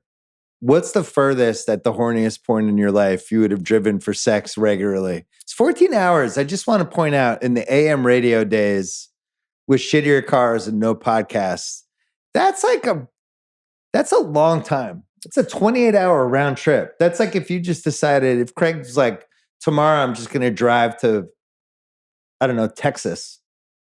You're probably stopping to sleep as well. It's like a real 2-day trip. I mean, that is a real commitment. I want to point you to a song called I Drove All Night. Okay. By Cyndi Lauper. Oh, yeah. And then Celine Dion. Yeah. That's how Celine is. Somebody makes a good song and Celine she's jumps right on it. I mean, I had to escape. The city was sticky and cruel. Okay. I mean... 14 hours. That's some good sex. I mean, listen, I've done it. Not 14 hours. I have run across Boston. I will not name this person, but I have run from Cambridge. I ran from Cambridge to Back Bay. Okay. Wesley's like Charlize Theron right now. I ran down Mass Ave. That's over an hour. That's not that far. Like when you're running, that's like a 20-minute run. I did it though. Yeah, it depends what part of Cambridge and what part of Back Bay. Listen, love, like deep attraction. You ran? Excitement. I fucking ran. You take the fucking T or something. Are you kidding? This was like 11 o'clock at night. Do you know how long I've been waiting? I'd be waiting for like the red line to come and take me. Yeah. Also, I'd have to transfer. Sounds I'd have to smart. get off at Park Station Yeah. to go get Then on the run from green there. line That's to get 5 to the minutes. Back Bay. That's insane. Just go down Mass Ave. What's age the worst? Okay. Kate Mara and Heath Ledger were 4 years apart in real life during this movie. It's fucking weird at the end. It looks like she's like the new girlfriend. It's like, no, that's his daughter. They didn't age him. Look crazy. They didn't age him enough, I don't feel like. He was only 39. Yeah. They were only when Jack dies, he's 39 years old. So he's not even Could have given really him that like some old. bad facial hair or something. Right. And so they're he's 20 when he has her, probably 19 or 20. All right. I can't wait to do this part with you. Uh-oh. Where does Ennis rank in the worst movie husbands ever rankings? Oh, I have some Lord. choices. And I don't think he's in the top 10. You don't think he's in the top 10? Because I made this list. Well, because he doesn't do anything violent. Well, go on. Let's just figure it out. If we're going from scale of 1 to 10, Okay. sleeping with the enemy guy. Ugh. All right. Laura! I mean, think- that guy, you had to like change your identity and end up in the middle of nowhere, and he still found you. That guy's in a tier of his own. He was Are we- OCD. He was like rearranging the cans. Are in her we kitchen. ranking these? I'm All giving right, you we're some just throwing choices. them out there. It's going to be hard to beat Patrick Bergen in that movie. Oh, we're gonna beat him. Really? Ike Turner and What's Love Got to Do with it? Jesus Christ. Fine. Phantom Thread guy. Oh, no. Yeah, She's what a poisoning fucking- him. Huh? She's poisoning him in He that was movie. a fucking psycho. That's why He he needed poisoned to her. be poisoned. Sure. He needed to be poisoned. Interesting. Nah, he's a different. I got that's a some different more. tier. That's a different tier. Carlo Rizzi in The Godfather. Oh, okay. Yeah. All Get right. in the kitchen, you giddy bitch. He got his though. He got his. Buffalo you. All right. And this is starting to look pretty good, honestly. He beats up his wife multiple times, but also sets Sonny up to be shot 175 times at the toll Jesus. booth. So All right. fuck that guy. Yeah. Amityville horror guy, underrated. About to kill his whole family with an axe. Oh, sure. James Brolin, putting him in. He was possessed. Jeff Daniels, in terms of endearment, Wait. what a fucking piece of shit he was. He's in the Ennis Del Mar class of person. Right. I'm just giving you choices. That's a different tier. Flap. His name was Flap. There's a Flap. oof. We haven't done terms of endearment Listen, yet. I can't wait call to kill me. Flap. Ring my phone. That's another one of the 7 movies my wife watches the I most. mean, it's a perfect movie. Get over here and say goodbye to your mama. Give my daughter the shot. Daniel Plainview for worst husband. I guess he's more of a worst dad, but I just wanted to float him out. If we're just going worst. Wow, you really family are member? just going I don't think straight he to the necessarily top. counts. Close Encounters guy, Roy Neary. We just did this movie. He just Yeah. abandons his entire family Yeah, because he that thinks is the aliens okay. are coming. Listen, that is your winner. We're not done yet. Wait, we're not done? No, because I have this as the Mount Rushmore. The dad from Home Alone fucking loses his kid. Fuck that guy. Where's Kevin? He's not here. Oh, John Hurd. Jack Torrance in The Shining. Oh man, what am I doing? I gotta leave He tries to kill everyone in his family and I'm gonna sit here and chases his kid in a frozen maze. That's your winner. It's not even close. I got 2 more. What? De Niro in This Boy's Life. God, poor Ellen Barkin. Okay, go on. What was that guy's name? I don't remember. Give him the Daryl. Probably. I mean, that movie ends with them escaping Yeah. the house and him going, "You'll remember me. You'll remember me." And then I think our winner, the Great Santini. All right. Wow. That Duvall is a wins the Rushmore. Oscar for how horrible of a husband and father he was. That The whole is- movie is about him being a fucking nightmare and psychologically destroying his kids. All right. So yeah, Ennis is starting to look pretty good. And this is like a 3 out of 10. yeah. He's fine. He's just a shitty husband. I mean, if we're doing it the Richter scale way, sure, he's a 3 out of 10. Yeah. Great. He's a 3. Did you have an answer for the Ruffalo Hannah Rubeneck Partridge overacting award? I felt like the acting was really good in this. No, I don't have anybody for that. Okay. Well, you have a flex category. It's the first time since we've had the new format that you've had to do a flex category. What'd you have? Could this movie, which I think does not need much improvement, Okay. be improved if one of the characters had a dog? Oh, Ennis could have absolutely had a dog. Ennis, I mean, this is the thing that's going to start So making what me kind of cry, dog? Bill, because Do we have this as a category? No. Should this character have had a dog? The I swear to Ennis, God, I read that on the list you sent me. the Ennis Del Mar Award? Oh, should you name it? Should you make it a category? Yeah, we'll name this the Ennis Del Mar Award. I just feel like What kind of dog? I don't know. I don't know Probably like anything about a lab. dogs. You're the probably dog a dog that person. swims a little bit. I just feel like this is a guy who is so lonely Yeah. and so estranged from himself. And the only connection that he has, like that is meaningful to him, has to drive 14 hours to get to him. Yeah. And I just really feel like that guy's life would have been so much better because he had horses. Kate Mara's character was like, I'm right here. Let's He's go to like- a ball game. He almost doesn't even want to go to her wedding. Right. He has to sit there and it has to occur to him, you know what, Jack would probably tell me to go to this wedding. Ding, Yeah. I'm going to go to the wedding. I think a dog really would have helped. I really think a dog would have helped. Probably maybe like a bloodhound.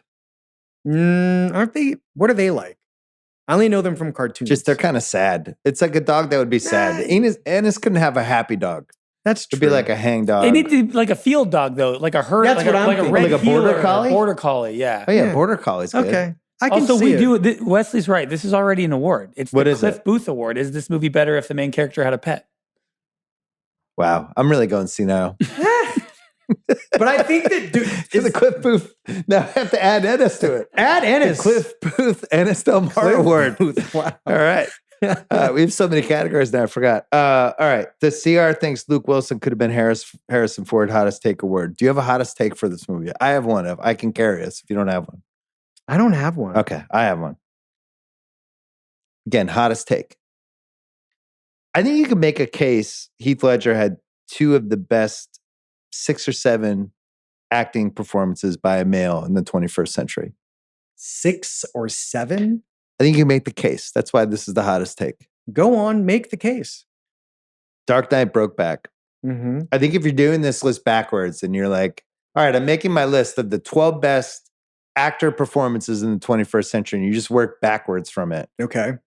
Him and the Joker and Daniel Day-Lewis and There Will Be Blood are just automatic. They're 1 seeds. They don't even play anybody in round 1. They Sure. just advance to round 2. Great. And then here are just some I wrote down. I probably didn't get all of them. Ledger and Brokeback, both guys in The Master. Casey Affleck in Manchester by the Sea. Say this again. What are we doing here? Best male acting performances of the 21st century. Okay. I thought this was limited to Heath Ledger. Okay, got it. Go. Denzel in Training Day, Mahershala Ali in Moonlight, Javier Bardem in, I probably mangled that, in No Country for Old Men. That's Leo and Wolf of Wall Street or The Revenant, pick one. both. DDL and Phantom Thread. Mm-hmm. J.K. Simmons and Whiplash. Sure. No argument. And my hot one for this is Daniel Kaluuya in Get Out. I think he's fucking incredible in that movie. He's fantastic. He's great. But I'm sure there's you could put 20 more in there. But the point is, Ledger definitely has 1. Yes. And I think you can make a case for I'd say NS. 2. That's fine. I can live with that. I mean, but I'm working on all those people won or were nominated for Academy Awards, every single one of those performances. Yeah. I am doing a thing. I am compiling the 100. I'm going to do the 100 performances of me ever never nominated for Oscars. Oh. Did I tell you about this? No. Yeah. Podcast or written? I'm going to write it. That sounds great. But so there's a bunch by some of these people who they didn't get anything. Did Steven Seagal make it or no? I'm still compiling the list. So your 2 cents, love to help you. Your 2 cents, your 4 cents are welcome. Are you doing of the 21st century or all time? No, since 1951, which was in On the Waterfront. So sorry, which is when Streetcar Named Desire came out. I'm 75 years since Streetcar. Casting what ifs. There's this whole section in the late 90s when people are trying to make this movie. And you won't be surprised to hear that Gus Van Sant was involved. Oh, boy. And wanted to make it with Matt Damon as Ennis. Oh, no. And Damon, this is an actual quote, because he kind of regrets not doing the movie, but also couldn't do the movie. He told Gus, I did a gay movie, Talented Mr. Ripley. Then a cowboy movie, All the Pretty Horses. I can't follow it up with a gay cowboy movie. Listen, So Matt Damon, you can give press conferences all day long. you love Matt Damon quotes. He's the best. They looked at Josh Hartnett, Joaquin Phoenix, allegedly, who, although he says nobody ever asked me, I would have done this movie in 5 seconds. Joaquin Phoenix says that? Yeah. Okay. Van Sant went to make On Milk instead. Movie dies for a couple years. And McMurtry, one of the screenwriters, says, Gus couldn't get Ennis cast. That's what slowed it. Actors' representatives were dissuading them from doing the part. They called it career suicide for a straight actor to play a gay person. Larry McMurtry said this? Yeah. Okay. And then, ironically, your guy Joel Schumacher was attached at one point. I knew it! With Ed Norton. Oh! Woo! I knew it. This just screams. It's screaming out for the most tasteless director we had for so long to give it the tasteless treatment instead of making a beautiful work of art the way our friend Ang Lee did. So it bounced around. So Joel Schumacher and who? Ed Norton. So it would have been Ed Norton and Colin Farrell. Edward Norton, my bad. Sorry. He doesn't like being called Ed right. Norton. So He's Joel listening. Schumacher, if Edward Norton and Joel Schumacher hook up to do this, Colin Farrell is definitely playing something in 2005 for sure. Ed Norton and Colin Farrell. Yep. If it's Joel Schumacher doing the Colin or McConaughey. McConaughey's in there somewhere. Ang Lee met with Mark Wahlberg for a role. Uh-oh. Wahlberg declined because he was creeped out by the script. Tough day for Boston.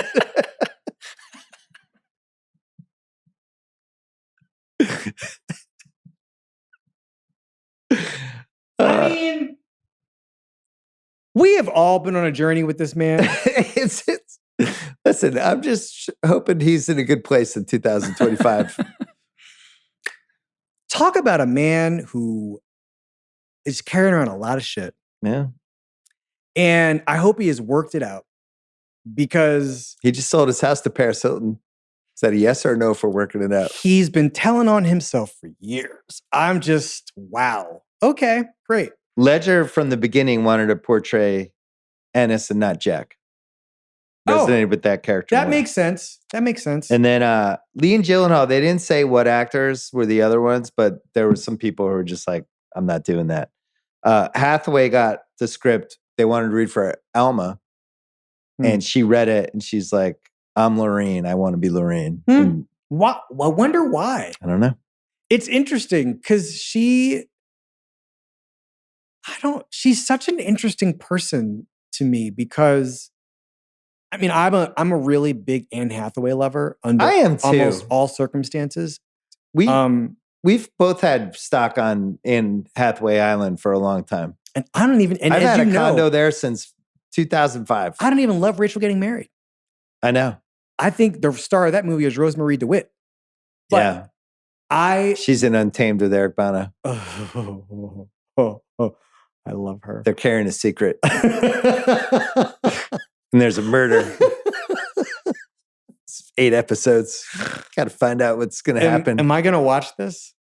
Listen, it's if people think AI is coming, I think the counter argument would be AI is already here. Oh, I'm already convinced. And they're like, You know what? Yellowstone Park, murder, Bill, dead kid. Don't go here. This is not what we came to do. But listen, if AI can bring the movies back, then I'm all for it.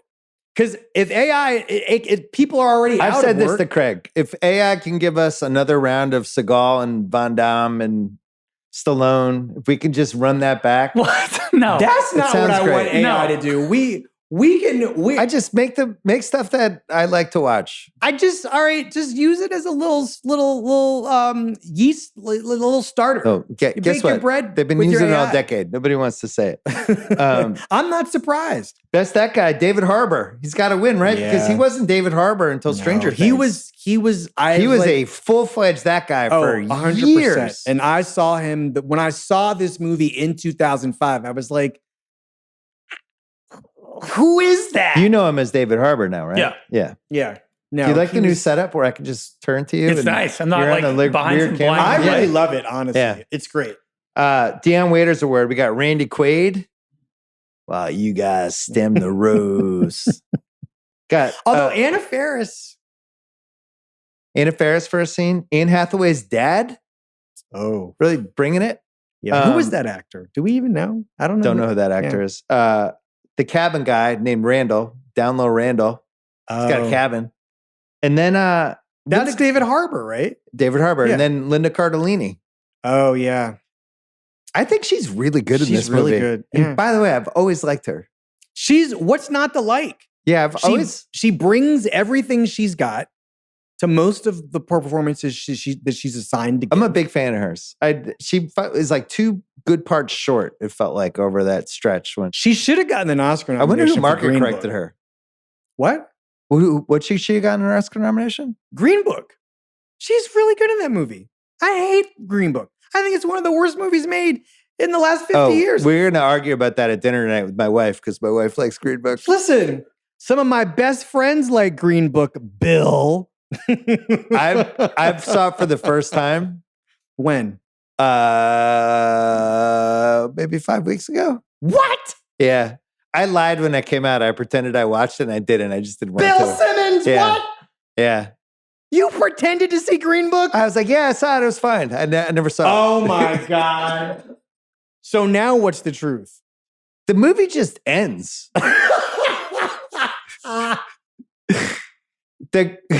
Mahershala Ali shows up for dinner at the end. One of the most depressing scenes I've ever seen in a movie. And they're like, he has nothing else to do in the holiday. And they welcome him in. It's like, whoa, this scene's going to be really good. The whole movie's been building for this. And then it's like, closing credits.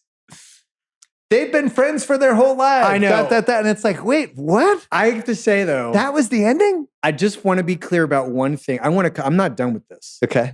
I want to be clear. I loathe this movie. I to this day am getting letters from people who are mad at me. I remember your initial stance. Who are mad at me because I am really not into I this actually movie. think I did see it in 2018. I just forgot it. Stands to reason. Although Yeah. I don't know how you could forget. I some must of have the- seen it. I'm joking about lying. I do think I did see it. I probably was just drinking wine and forgot it immediately All right, after. I don't know what's happening right now, but listen. The last scene of this terrible movie is actually quite good Yeah. because it's the most depressing thing to happen to a black man in a movie in about 35 years. But, and I really mean that, I think. But Mahershala Ali shows up at their house, their apartment. The racist he's been spending all this time with being driven around the deep South where more racism happens. Yeah. And the Viggo Mortensen character is likable because he's not KKK racist. Yeah. He's just a stupid Italian racist. He doesn't know any better racist. Right. Oops, sorry, I didn't know.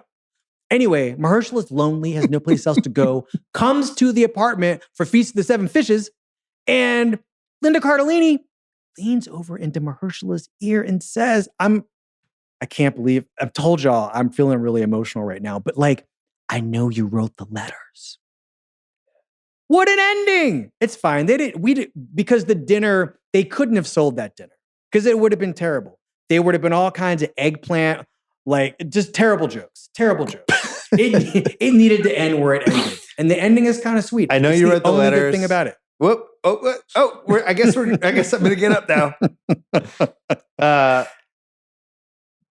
So Wow, who wins Green Book. who wins the Waiters? I think Randy Quaid. Okay. I think you're right, actually. I think it's Randy Quaid. Recasting Couch Weird did it. Craig has a flex category. You kind of took it. I was going to do the Rick Dalton Award for the best fucking acting I've ever seen in my life. And for our generation with Heath Ledger, we have 10 Things I Hate About You.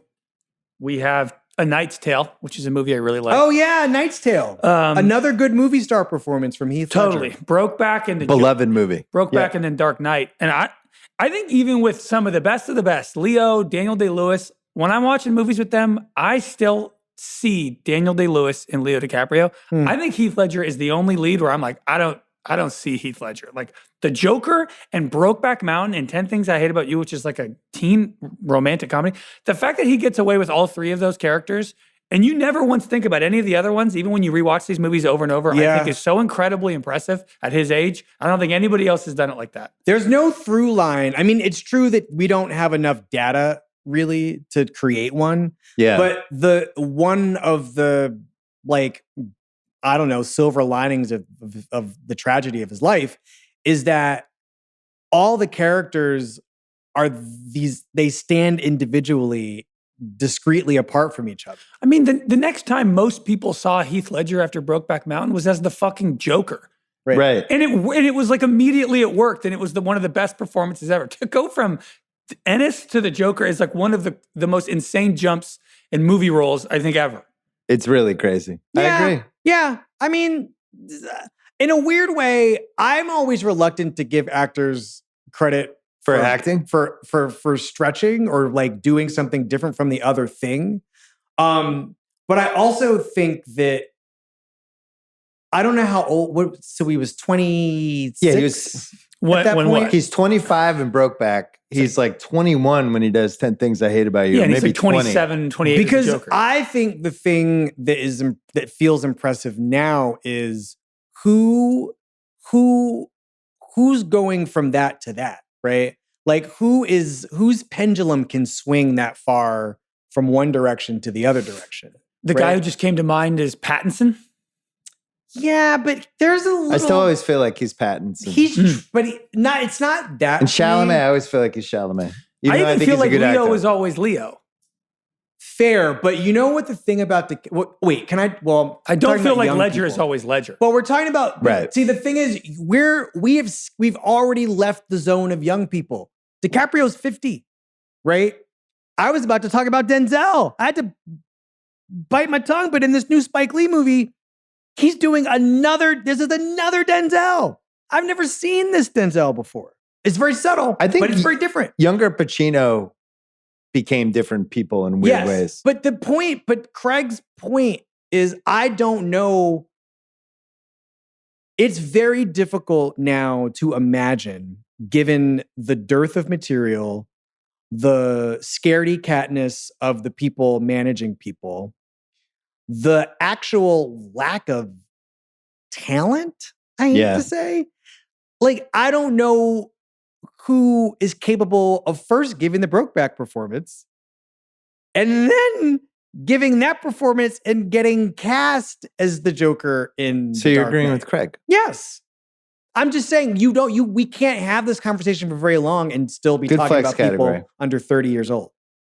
You know what else is a good category? The Steven Seagal shitting on himself award for most unbelievable anecdote from the actual film shoot. This is a real category. Still here. Michelle Williams requested that her two male leads kiss in front of her to help her get in the right emotional place for her character, Elma. Good for her. She was involved with Ledger in real life. She felt it would help her. She had to goad both men into it as their first attempts were too half-hearted for her liking. Michelle Williams, ultimate method actor. Wow. Yeah. Well, I mean, I don't know what Jake Gyllenhaal's preferred mode of acting is, but they definitely seem, Heath Ledger and Michelle Williams definitely seem to be, it's funny, the marriages align with the way I think of them as actors. Yeah. And I think Anne Hathaway and Jake Gyllenhaal are a particular kind of actor to me. And Michelle Williams and Heath Ledger are a different kind of actor. So it all kind of makes sense, but good for her. How fast in her research? How many takes for the tent sex scene? Ooh, God. I think Ang Lee wanted. I was thinking about how many takes it would take to get it right. Or to make Ang Lee happy at least. Well, the answer was 13. Wow. And they used the 13th take. Whoa. Ledger grew up around horses and learned to speak in Wyoming and Texas accents. Texas accent. Filmed Why? the movie in southern Alberta. Oh, good. Canada doing another great performance as us. Williams sprained her knee in the snow scene. Ledger injured his hand when he punched the wall, and they had a kissing scene, and Ledger almost broke Gyllenhaal's nose. I don't know what scene it was. Probably the one Craig hates. Yeah. Utah Jazz owner Larry H. Miller. Oh, no. I remember this. Removed the movies from the theaters. Oh, man. In Utah. He didn't want it. Didn't have the right family values for Larry.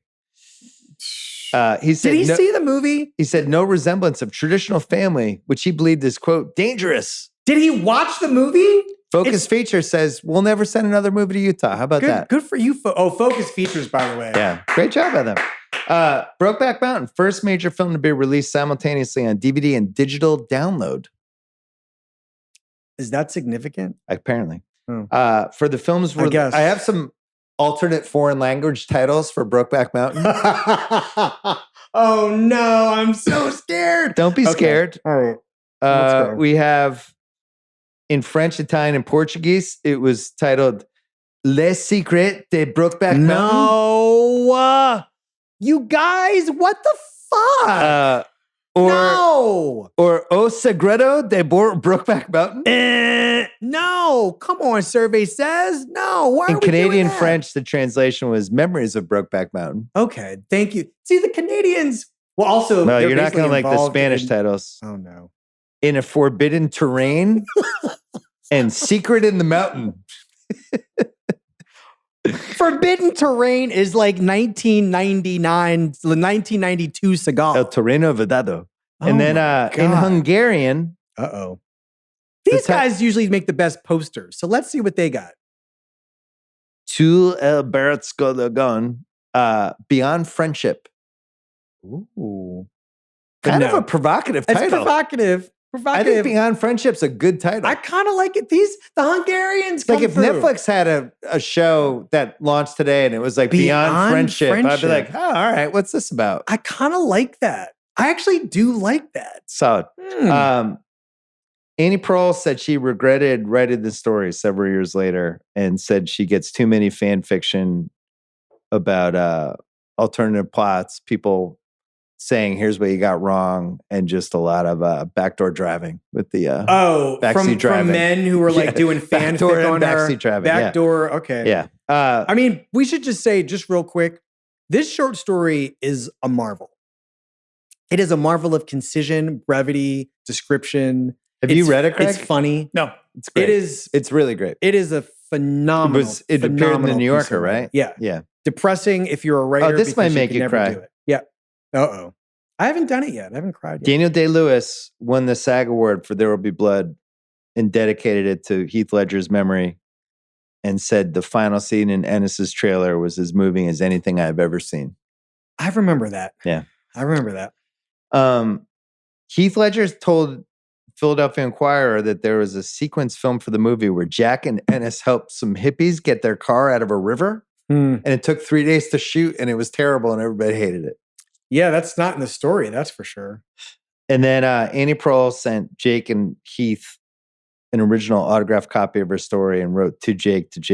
And when she did it for Heath Ledger, she accidentally signed it to Ennis and then realized that it was like almost like a Freudian slip. Like he became Ennis to the point that she said, and then she just kept it that way. And she told him, like, I just can't believe you became that character like you did. Here's the book. Wow. What a lady, by the way. The more I read about her, just one of our great writers. Great writer. Apex Mountain. Heath Ledger, because Dark Knight came out, he'd already died. This is the apex, right? Yeah. This is the apex. It felt like anything was possible with him after this movie. Gyllenhaal, I think it's later. I think it's in that end of watch. What's that movie he made with? It's a good movie with what's his face? Hugh Jackman. Prisoners. Oh, Prisoners. Prisoners is good. That's a Villeneuve. It doesn't. I like Prisoners. You like Prisoners, Craig? I haven't seen it. It's keyed up enough. It's like as you know, I'm really torn about this director, but it's a good use of Jake Gyllenhaal and Hugh Jackman and Viola Davis and Terrence Howard. But the movie is nuts. Not as good as for and Melissa Leo, I think. Not as good as for Viola Davis as Black Hat being able to be in that classic that we've already done the rewatchables. Ang Lee, would you go here or would you go Life of Pi? For Apex Mountain? It's probably here, right? Because he makes this and it's like anything's possible. Anything is possible. Like, yeah, I think it's definitely well, Crouching Tiger. It's probably this. It's this. Because he comes and makes he's a student of America, though. He's made so many great movies about the United States. Michelle Williams? No, definitely not. Traumatized Michelle Williams' wife characters? I think it's Manchester. I think it's Manchester by the Hathaway, no. Sheep. A lot of sheep. Might be the most sheep we've ever had in a movie. No. What's the answer to that then? Il Quattro Volta. Okay. The great Italian movie that is it's one of my favorite movies. And if you loved it, like just watch it. Very sheepy, if memory serves. Gay Westerns? Oh. Yes. But it did inspire some actual gay cowboy What was the parodies. movie I didn't like with Benedict Cumberbatch much later? That wasn't a Western. Oh, The Power of the Dog? Yeah, I didn't like that movie. Doesn't really work for me either. That's another one of those Oscar contenders where like 6 years later you go, wait, what happened? It's kind of how you know the movie's changed too. Like, I mean, that's a movie that really spoke to my brain more than it did anything else. That's all I got for Apex Mountain. This will be fun though. Cruise or Hanks? This is a And by the way, you can go any age range for either guy. So for these guys, you would go 20s But see, Cruise here's or the 20s thing. Hanks. This is the tragedy Or you of can this go movie. Cruise as the Randy Quaid character. You can do whatever you want. But this is why this movie was such a big deal. is because there's no moment in time.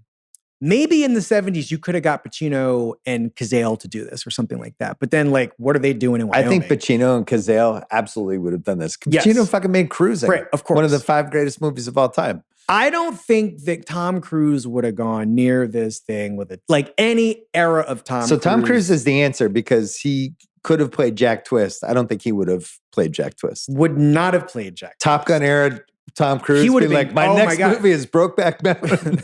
But the thing about him is he totally could have played Jack Twist. He would right? have been a really good Jack Twist. He would have been a really good Jack We Twist. could have had a real laugh at us.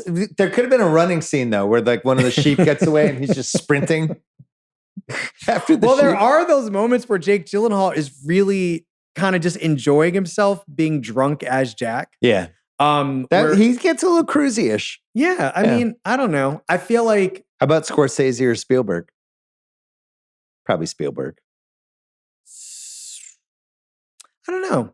It's a great question. Spielberg is the obvious answer. Scorsese's Brokeback Mountain would have been but just them Scorsese doing bumps with the beans. Yeah, I don't know.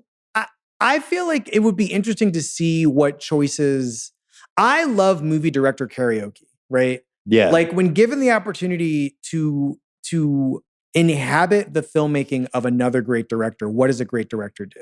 It doesn't happen very often, but every once in a while you get something like Gus Van Sant's remake of Psycho or something. I'd be curious to see like Scorsese try and do a Bergman or a Brokeback Mountain. What was the one he did in the 90s? Age of Innocence? Yeah. Yeah. Oh, I mean, great case. Great, Yeah. for example. That's good, Bill. That's one of my favorite Scorsese's, by the way. What role would Philip Seymour Hoffman have played? Oh, Randy Quaid's character. Yeah, for I had sure. that as well. Picky nits. Well, you already. One of mine was, could you really eat beans for that many Also, months? But you said we yes. passed up a chance for Tommy. How's the peeping? Oh, Randy Kaufman is Randy Literally Quaid. peeping on the two guys. Hey, Jack Twist. How's the peeping? Anyway, go on. Sorry. How's the peeping?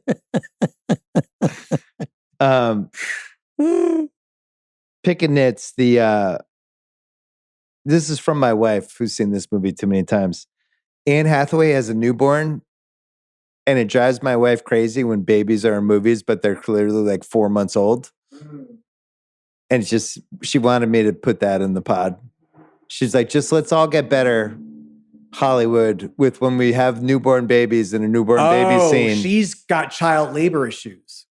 Just like, don't have the baby be 4 months old. Oh, interesting. Okay. Interesting. I hear that, Carrie. Alma Jr., we've mentioned a lot of the pick and nits already. Jack's mom saying, you come back and see us again.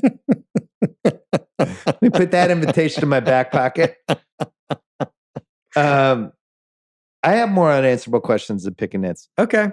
Could I add a picking nit? Please. Hey, Ennis, maybe use the fishing gear once. He didn't know. He great point. just doesn't respect her. What are they eating out It's there? just such a McDonald's. What? In the middle of Wyoming? They're just stopping. Are they just eating beans? They're probably, I don't know. Use the fishing actually, gear. Okay, now, wait, hold on. You actually are starting to make some sense. Yeah. here. This is, well, no. So You know what I imagine? have a counter though. I think Ennis was so dumb about all this He's stuff. so It never wrapped up in occurred. his love. It never occurred with him like, Oh, I no. should pretend I He fish. doesn't respect her at all. Yeah. Like, Yeah. I understand that as like a choice, but man, ridiculous that you would never even open it, use it. He never even saw the note. He never opened it. They went for how many years was he doing this? He never opened the box. Also, like, Yeah. No, I mean, but again. it's a sign of how wrapped but up he is in everything. I will say it's such a great character detail, though, right? Because it's so stupid of him. It's so this Jack Twist is a great fucking name, right? yeah. Ennis is twisted up in his feelings, his common sense, his decision making. Like, but also maybe actually fish and eat the fish. I don't know. But this but I think raises Jack was maybe Jack was like bringing steaks or something. this He's raises coming a from key Texas. point though. I had this on Unanswerables, but we could put it in pick and nits. What did these guys do for a week if they weren't fishing, unless it was just straight sex for 24 hours a day? Like they weren't like Hanging out, going on walks. They're just But that's the thing. Like, But you'd think they fucking you wouldn't fish. need the fishing. What else are they doing? That's what Are they I'm saying. There's no TV. Are they doing like hikes? You know what I think? Yeah. You know what I think? Are they like, hey, let's do a hike. I'm today, sure Jack Twist. I'm sure Jack brought the fishing gear. I guess. I think they would have had to have fished. I would We're think not so. saying they What else didn't. are they going to do? Jack They're brought gonna the go fishing kill gear. They elk used, every time? They used Jacks. They didn't use Ennis's. Like, Fair. maybe Jack was bringing other stuff, but just in the story, the thing that's beautiful about it is the way time passes and she names all the geological Right. and physical locations that they spend all this time. And you're Devastating like, scene, yeah. oh my God, you guys went all over. They spent a lot of time together, but and it's still, when they have that fight, Jake Gyllenhaal's character, like Jack still is like, you think you might be able to get by on 2 high altitude fucks once or twice a year, but not me. I need to be fucking a lot more than twice a year at this altitude. Anyway, What's the altitude? going to piece? Mexico. Do you not last as long at altitude?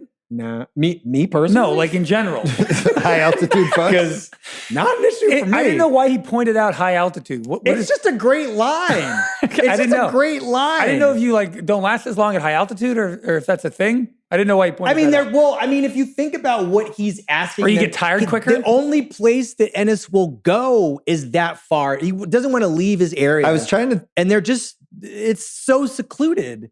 think of the funniest thing they were doing to kill time when they were hanging out. And it's definitely a board game. Yeah, cards. It's like they're playing spades or they're playing Monopoly. I just It's love. like, God damn, I knew I shouldn't have sold you the oranges. Like they have like a cut saying, oh, you always get me with the oranges, Jack Twist.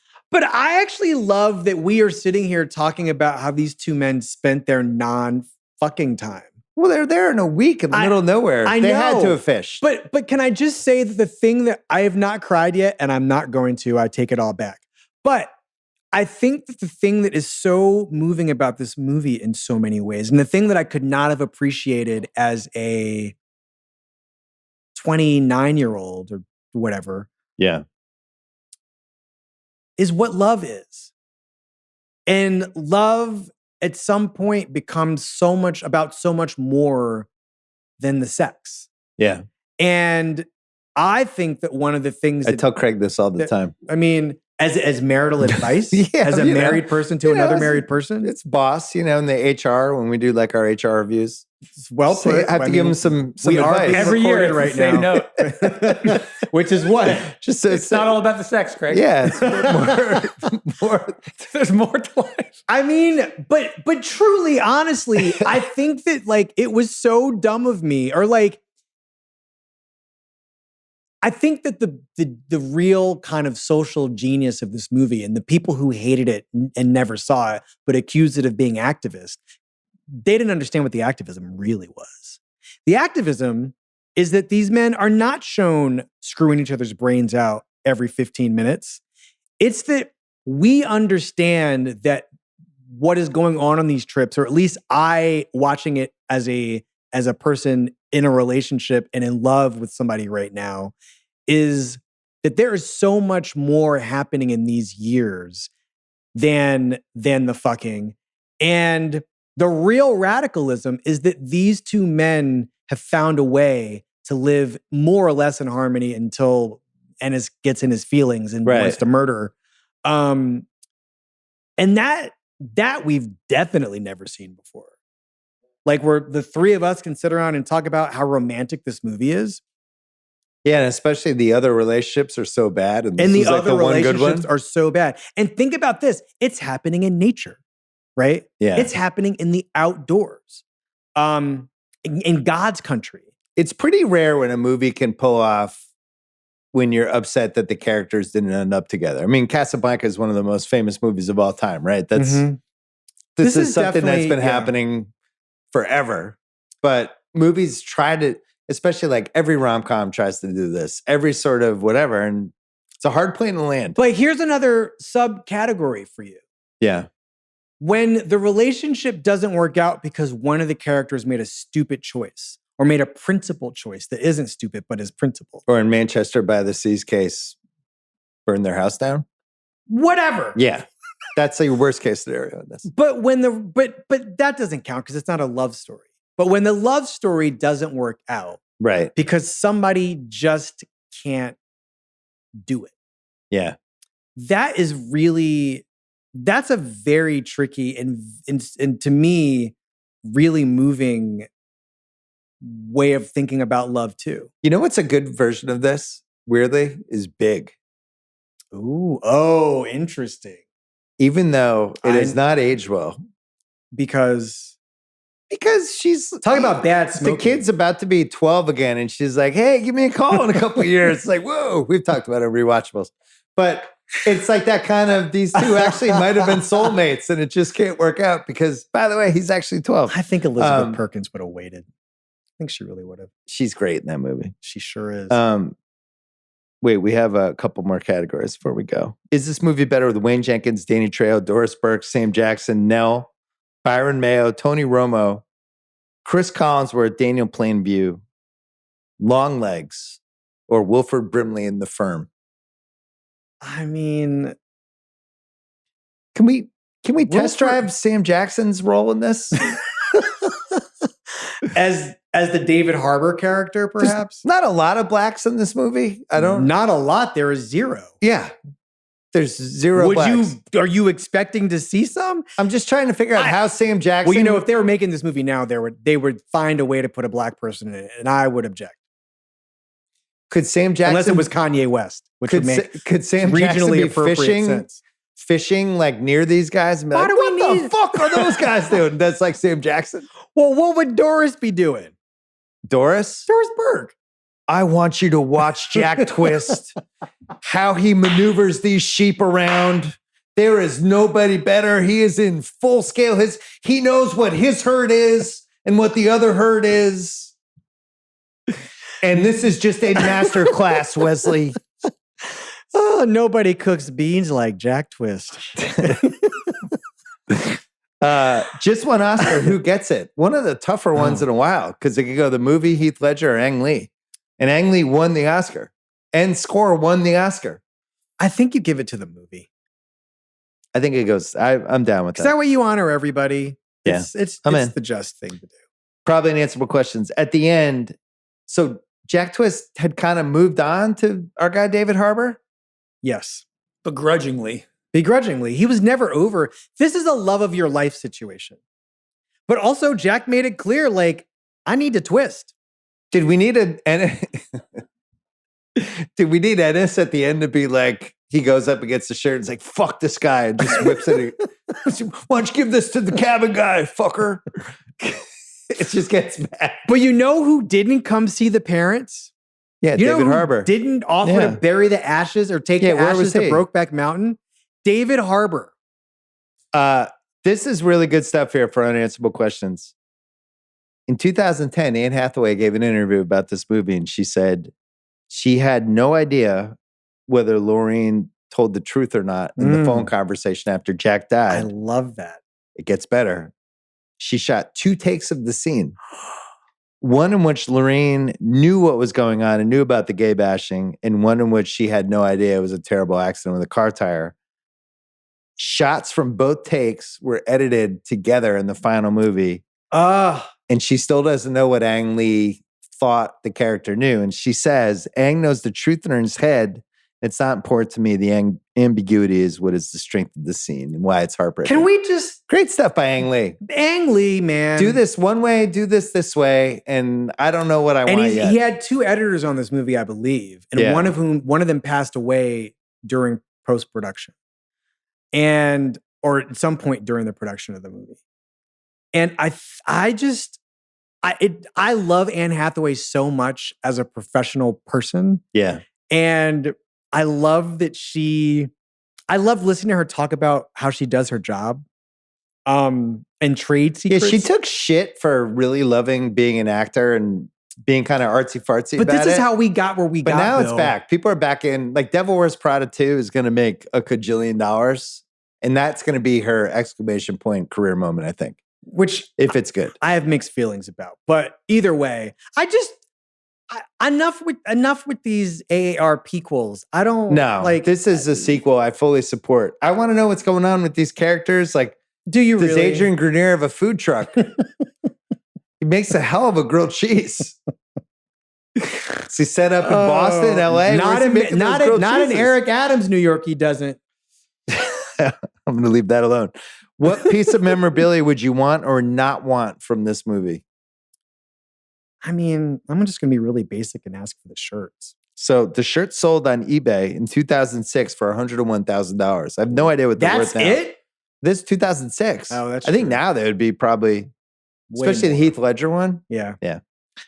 Coach Finstock Award, best life lesson. Wait, but I can't remember with this category. Is it as expressed in the movie or the lesson I've learned about life from the movie? It's the lesson from the movie. Follow your heart. I think Listen that's to it. your I was going to heart. say when you're in love, Yeah. Yeah. Although the movie does have some advice for everybody else. What is it? If you can't fix it, then you got to stay in it. Or if you can't fix it, then you got to stand it. Like there's an Ennis quote in here when he says, when you got nothing, you don't need nothing. I was like, that's pretty good. That would have been a good high school yearbook quote. That defeatism is not working for me. I think Annie Proulx's fixing it and staying in it. That's genius and true. What do you have for a double feature choice? Moonlight. I thought Dark Knight to get both sides of Ledger. Wow, interesting. Oh, that's great. I love that. But I like the Moonlight's good too, though. I like that. Who won the movie? Has to be Heath Ledger. Heath Ledger. Tough beat for Ang Lee. I don't know what else he had to do. He's even doing different takes for Anne Hathaway, setting the scene, putting it together. He got a little Academy Award. Yeah, Heath Ledger wins it though. I think Heath Ledger. this plus the Joker, he becomes one of the most beloved actors, I think, of this century, but also one of the great what if acting careers. But the interesting thing about him is like the myth of him is really about the things that we've been talking about. It's all the what ifs. Yeah. Right? It's not like his myth. The myth isn't like, is he still alive or the scandal of his death? I mean, it really is about the work he did not get to do. And that to me feels really rare. Craig Horlbeck, first time in the new set with his own camera. I know. This is really exciting stuff. Yeah. It's almost like the offensive coordinator's camera in NFL. I'm in the booth. Yeah. I feel like I'm doing a testimonial on Love Island. You should wear like a Niners warm-up jacket as your Steelers OC jacket with the headphones on. Yeah. I had not seen this, nor had Liz. We watched it together. What? I know. Liz is like she loves Jake Gyllenhaal the most. I know. I don't know. I was 10-ish when this came out. I don't know. It's just like, for some reason, I never saw it. We both absolutely loved it. Just a beautiful movie. The end, particularly, is my favorite part. The last line of the movie you guys didn't mention, which Liz and I talked about for 20 minutes. Oh, Jack, I meant to do that. Jack, I swear. Jack, I swear. Beautifully vague and What a devastating. Diane Warren song that turned out not. I thought about putting that in unanswerable questions, but I think it's supposed to be unanswerable, which is the whole point of Jack, I we swear. talked about it. We're like, what does he mean? And it was almost like, it's not even about that. Like, you kind of know exactly what he means, even though the words don't make sense. Yeah. Well, in the story, there's this great, like that happens at the very end of the story.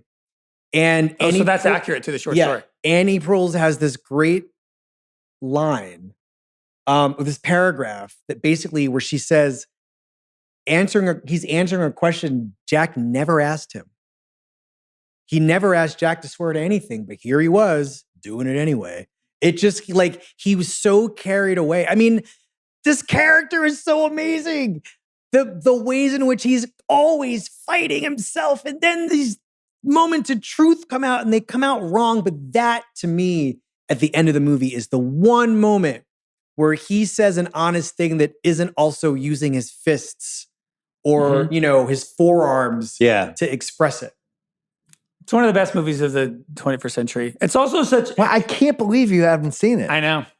Yeah. But it makes sense. Like you were 10. Like, I don't know. When are you going to cue that one up when you're an adult, Yeah, and so I'm so happy that I got to watch it. It's also such a depressing example of the decline in movie going. This movie made 180 million, which now is like 300 million. Yeah. Which is insane. Like this movie would have to be a TV show now because Yeah. Oh yeah, it definitely Movies are not a place where people go to challenge themselves. Like, I can't believe this movie made double what Crash made in 2005. Crash made 90, this made 180. And the fact that people in America were like willing to go to this movie in 2005, challenge themselves, sit through an adult drama like this is just so remarkable and would definitely never, ever happen now. Have to be a TV show. It would be probably a really great 10 episodes that would win Emmys, but it wouldn't be a movie. Wouldn't be a movie. Couldn't be a movie. Couldn't be a movie. Definitely be a 10 episode Apple TV situation. I do think as good as this movie is, the two actors have to be awesome in it for it to get to where it got to. It all has to work. It all has to work. And you could say that with a lot of movies, but I think this one in particular, if you even mess up one of the parts, I think the movie gets the balance gets just fucked up. I also think it's like this intangible thing where the two actors really you have to believe that these two people, the one moment you allow yourself to think about this as something other than a story being told and that there was a production and people were on set all the time, you have to believe that these two people, when Ang Lee says cut, these guys are going to walk off and get a cigarette or a beer together or a coffee or, stand under a blanket together. You have to believe that these two men playing these parts really do love each other. There's an alternate universe where this movie is made with like Ashton Kutcher and Orlando Bloom. This is why. And it's like, oh, you mean period? I'm just saying, like, they can't get 2005 Yeah, they can't get anybody else. And it's like, well, what's Ashton Kutcher's the name? I'm interested in, because in the story, they're not really good looking men. They're like, they're just men who, like I probably would be attracted to both these guys in Annie Proulx's story, but they're not getting movie parts in 2005 based on the way she's written them. Right. And I think that there is something about a Danny McBride or a Shane Gillis, like more average looking guys who or Jesse Plemons. I mean, we're saying these guys are too old, but like, I think there are all kinds of ways to retell. I know what you mean, the more story. regular guys. We don't have regular looking leads anymore. This doesn't exist anymore, right? There's no Gene Hackman. So to go It really is. to go that route, you kind of almost have to look in unusual places. Yeah. And I honestly think that if Ang Lee were like, if the Ang Lee that made Ride with the Devil and Ice Storm and Hulk, if that guy got a hold of those of Danny McBride and Shane Gillis, Will Ferrell and John C. Reilly. I mean, maybe, but there's too much baggage. There's too much comedy baggage. The baggage with Shane Gillis and Danny McBride is it just weighs less. You could probably get away with Hold on, Shane Gillis on the phone. He's turning this idea down. He didn't like it. He said no. Creeped him out. So no. Did he creep him out? He officially passed. Oh, all right. Well, that's on him. We'll get Nathan Fielder. Now, Nathan Fielder. That wouldn't work. Prepared for anything for him. That wouldn't work. Craig Horlbeck, thank you. Chris, thank you. First one in the new set. This is so great, by the way. I had a great time. I forgot we were doing a podcast like 10 times. I mean, this is like, it's beautiful in here. Wesley Morris, you're back. We're filming another one later that'll probably run 2 episodes after this that I'm excited about. Great to see you as always, my friend. Great to see you. Thanks for having me. You're welcome.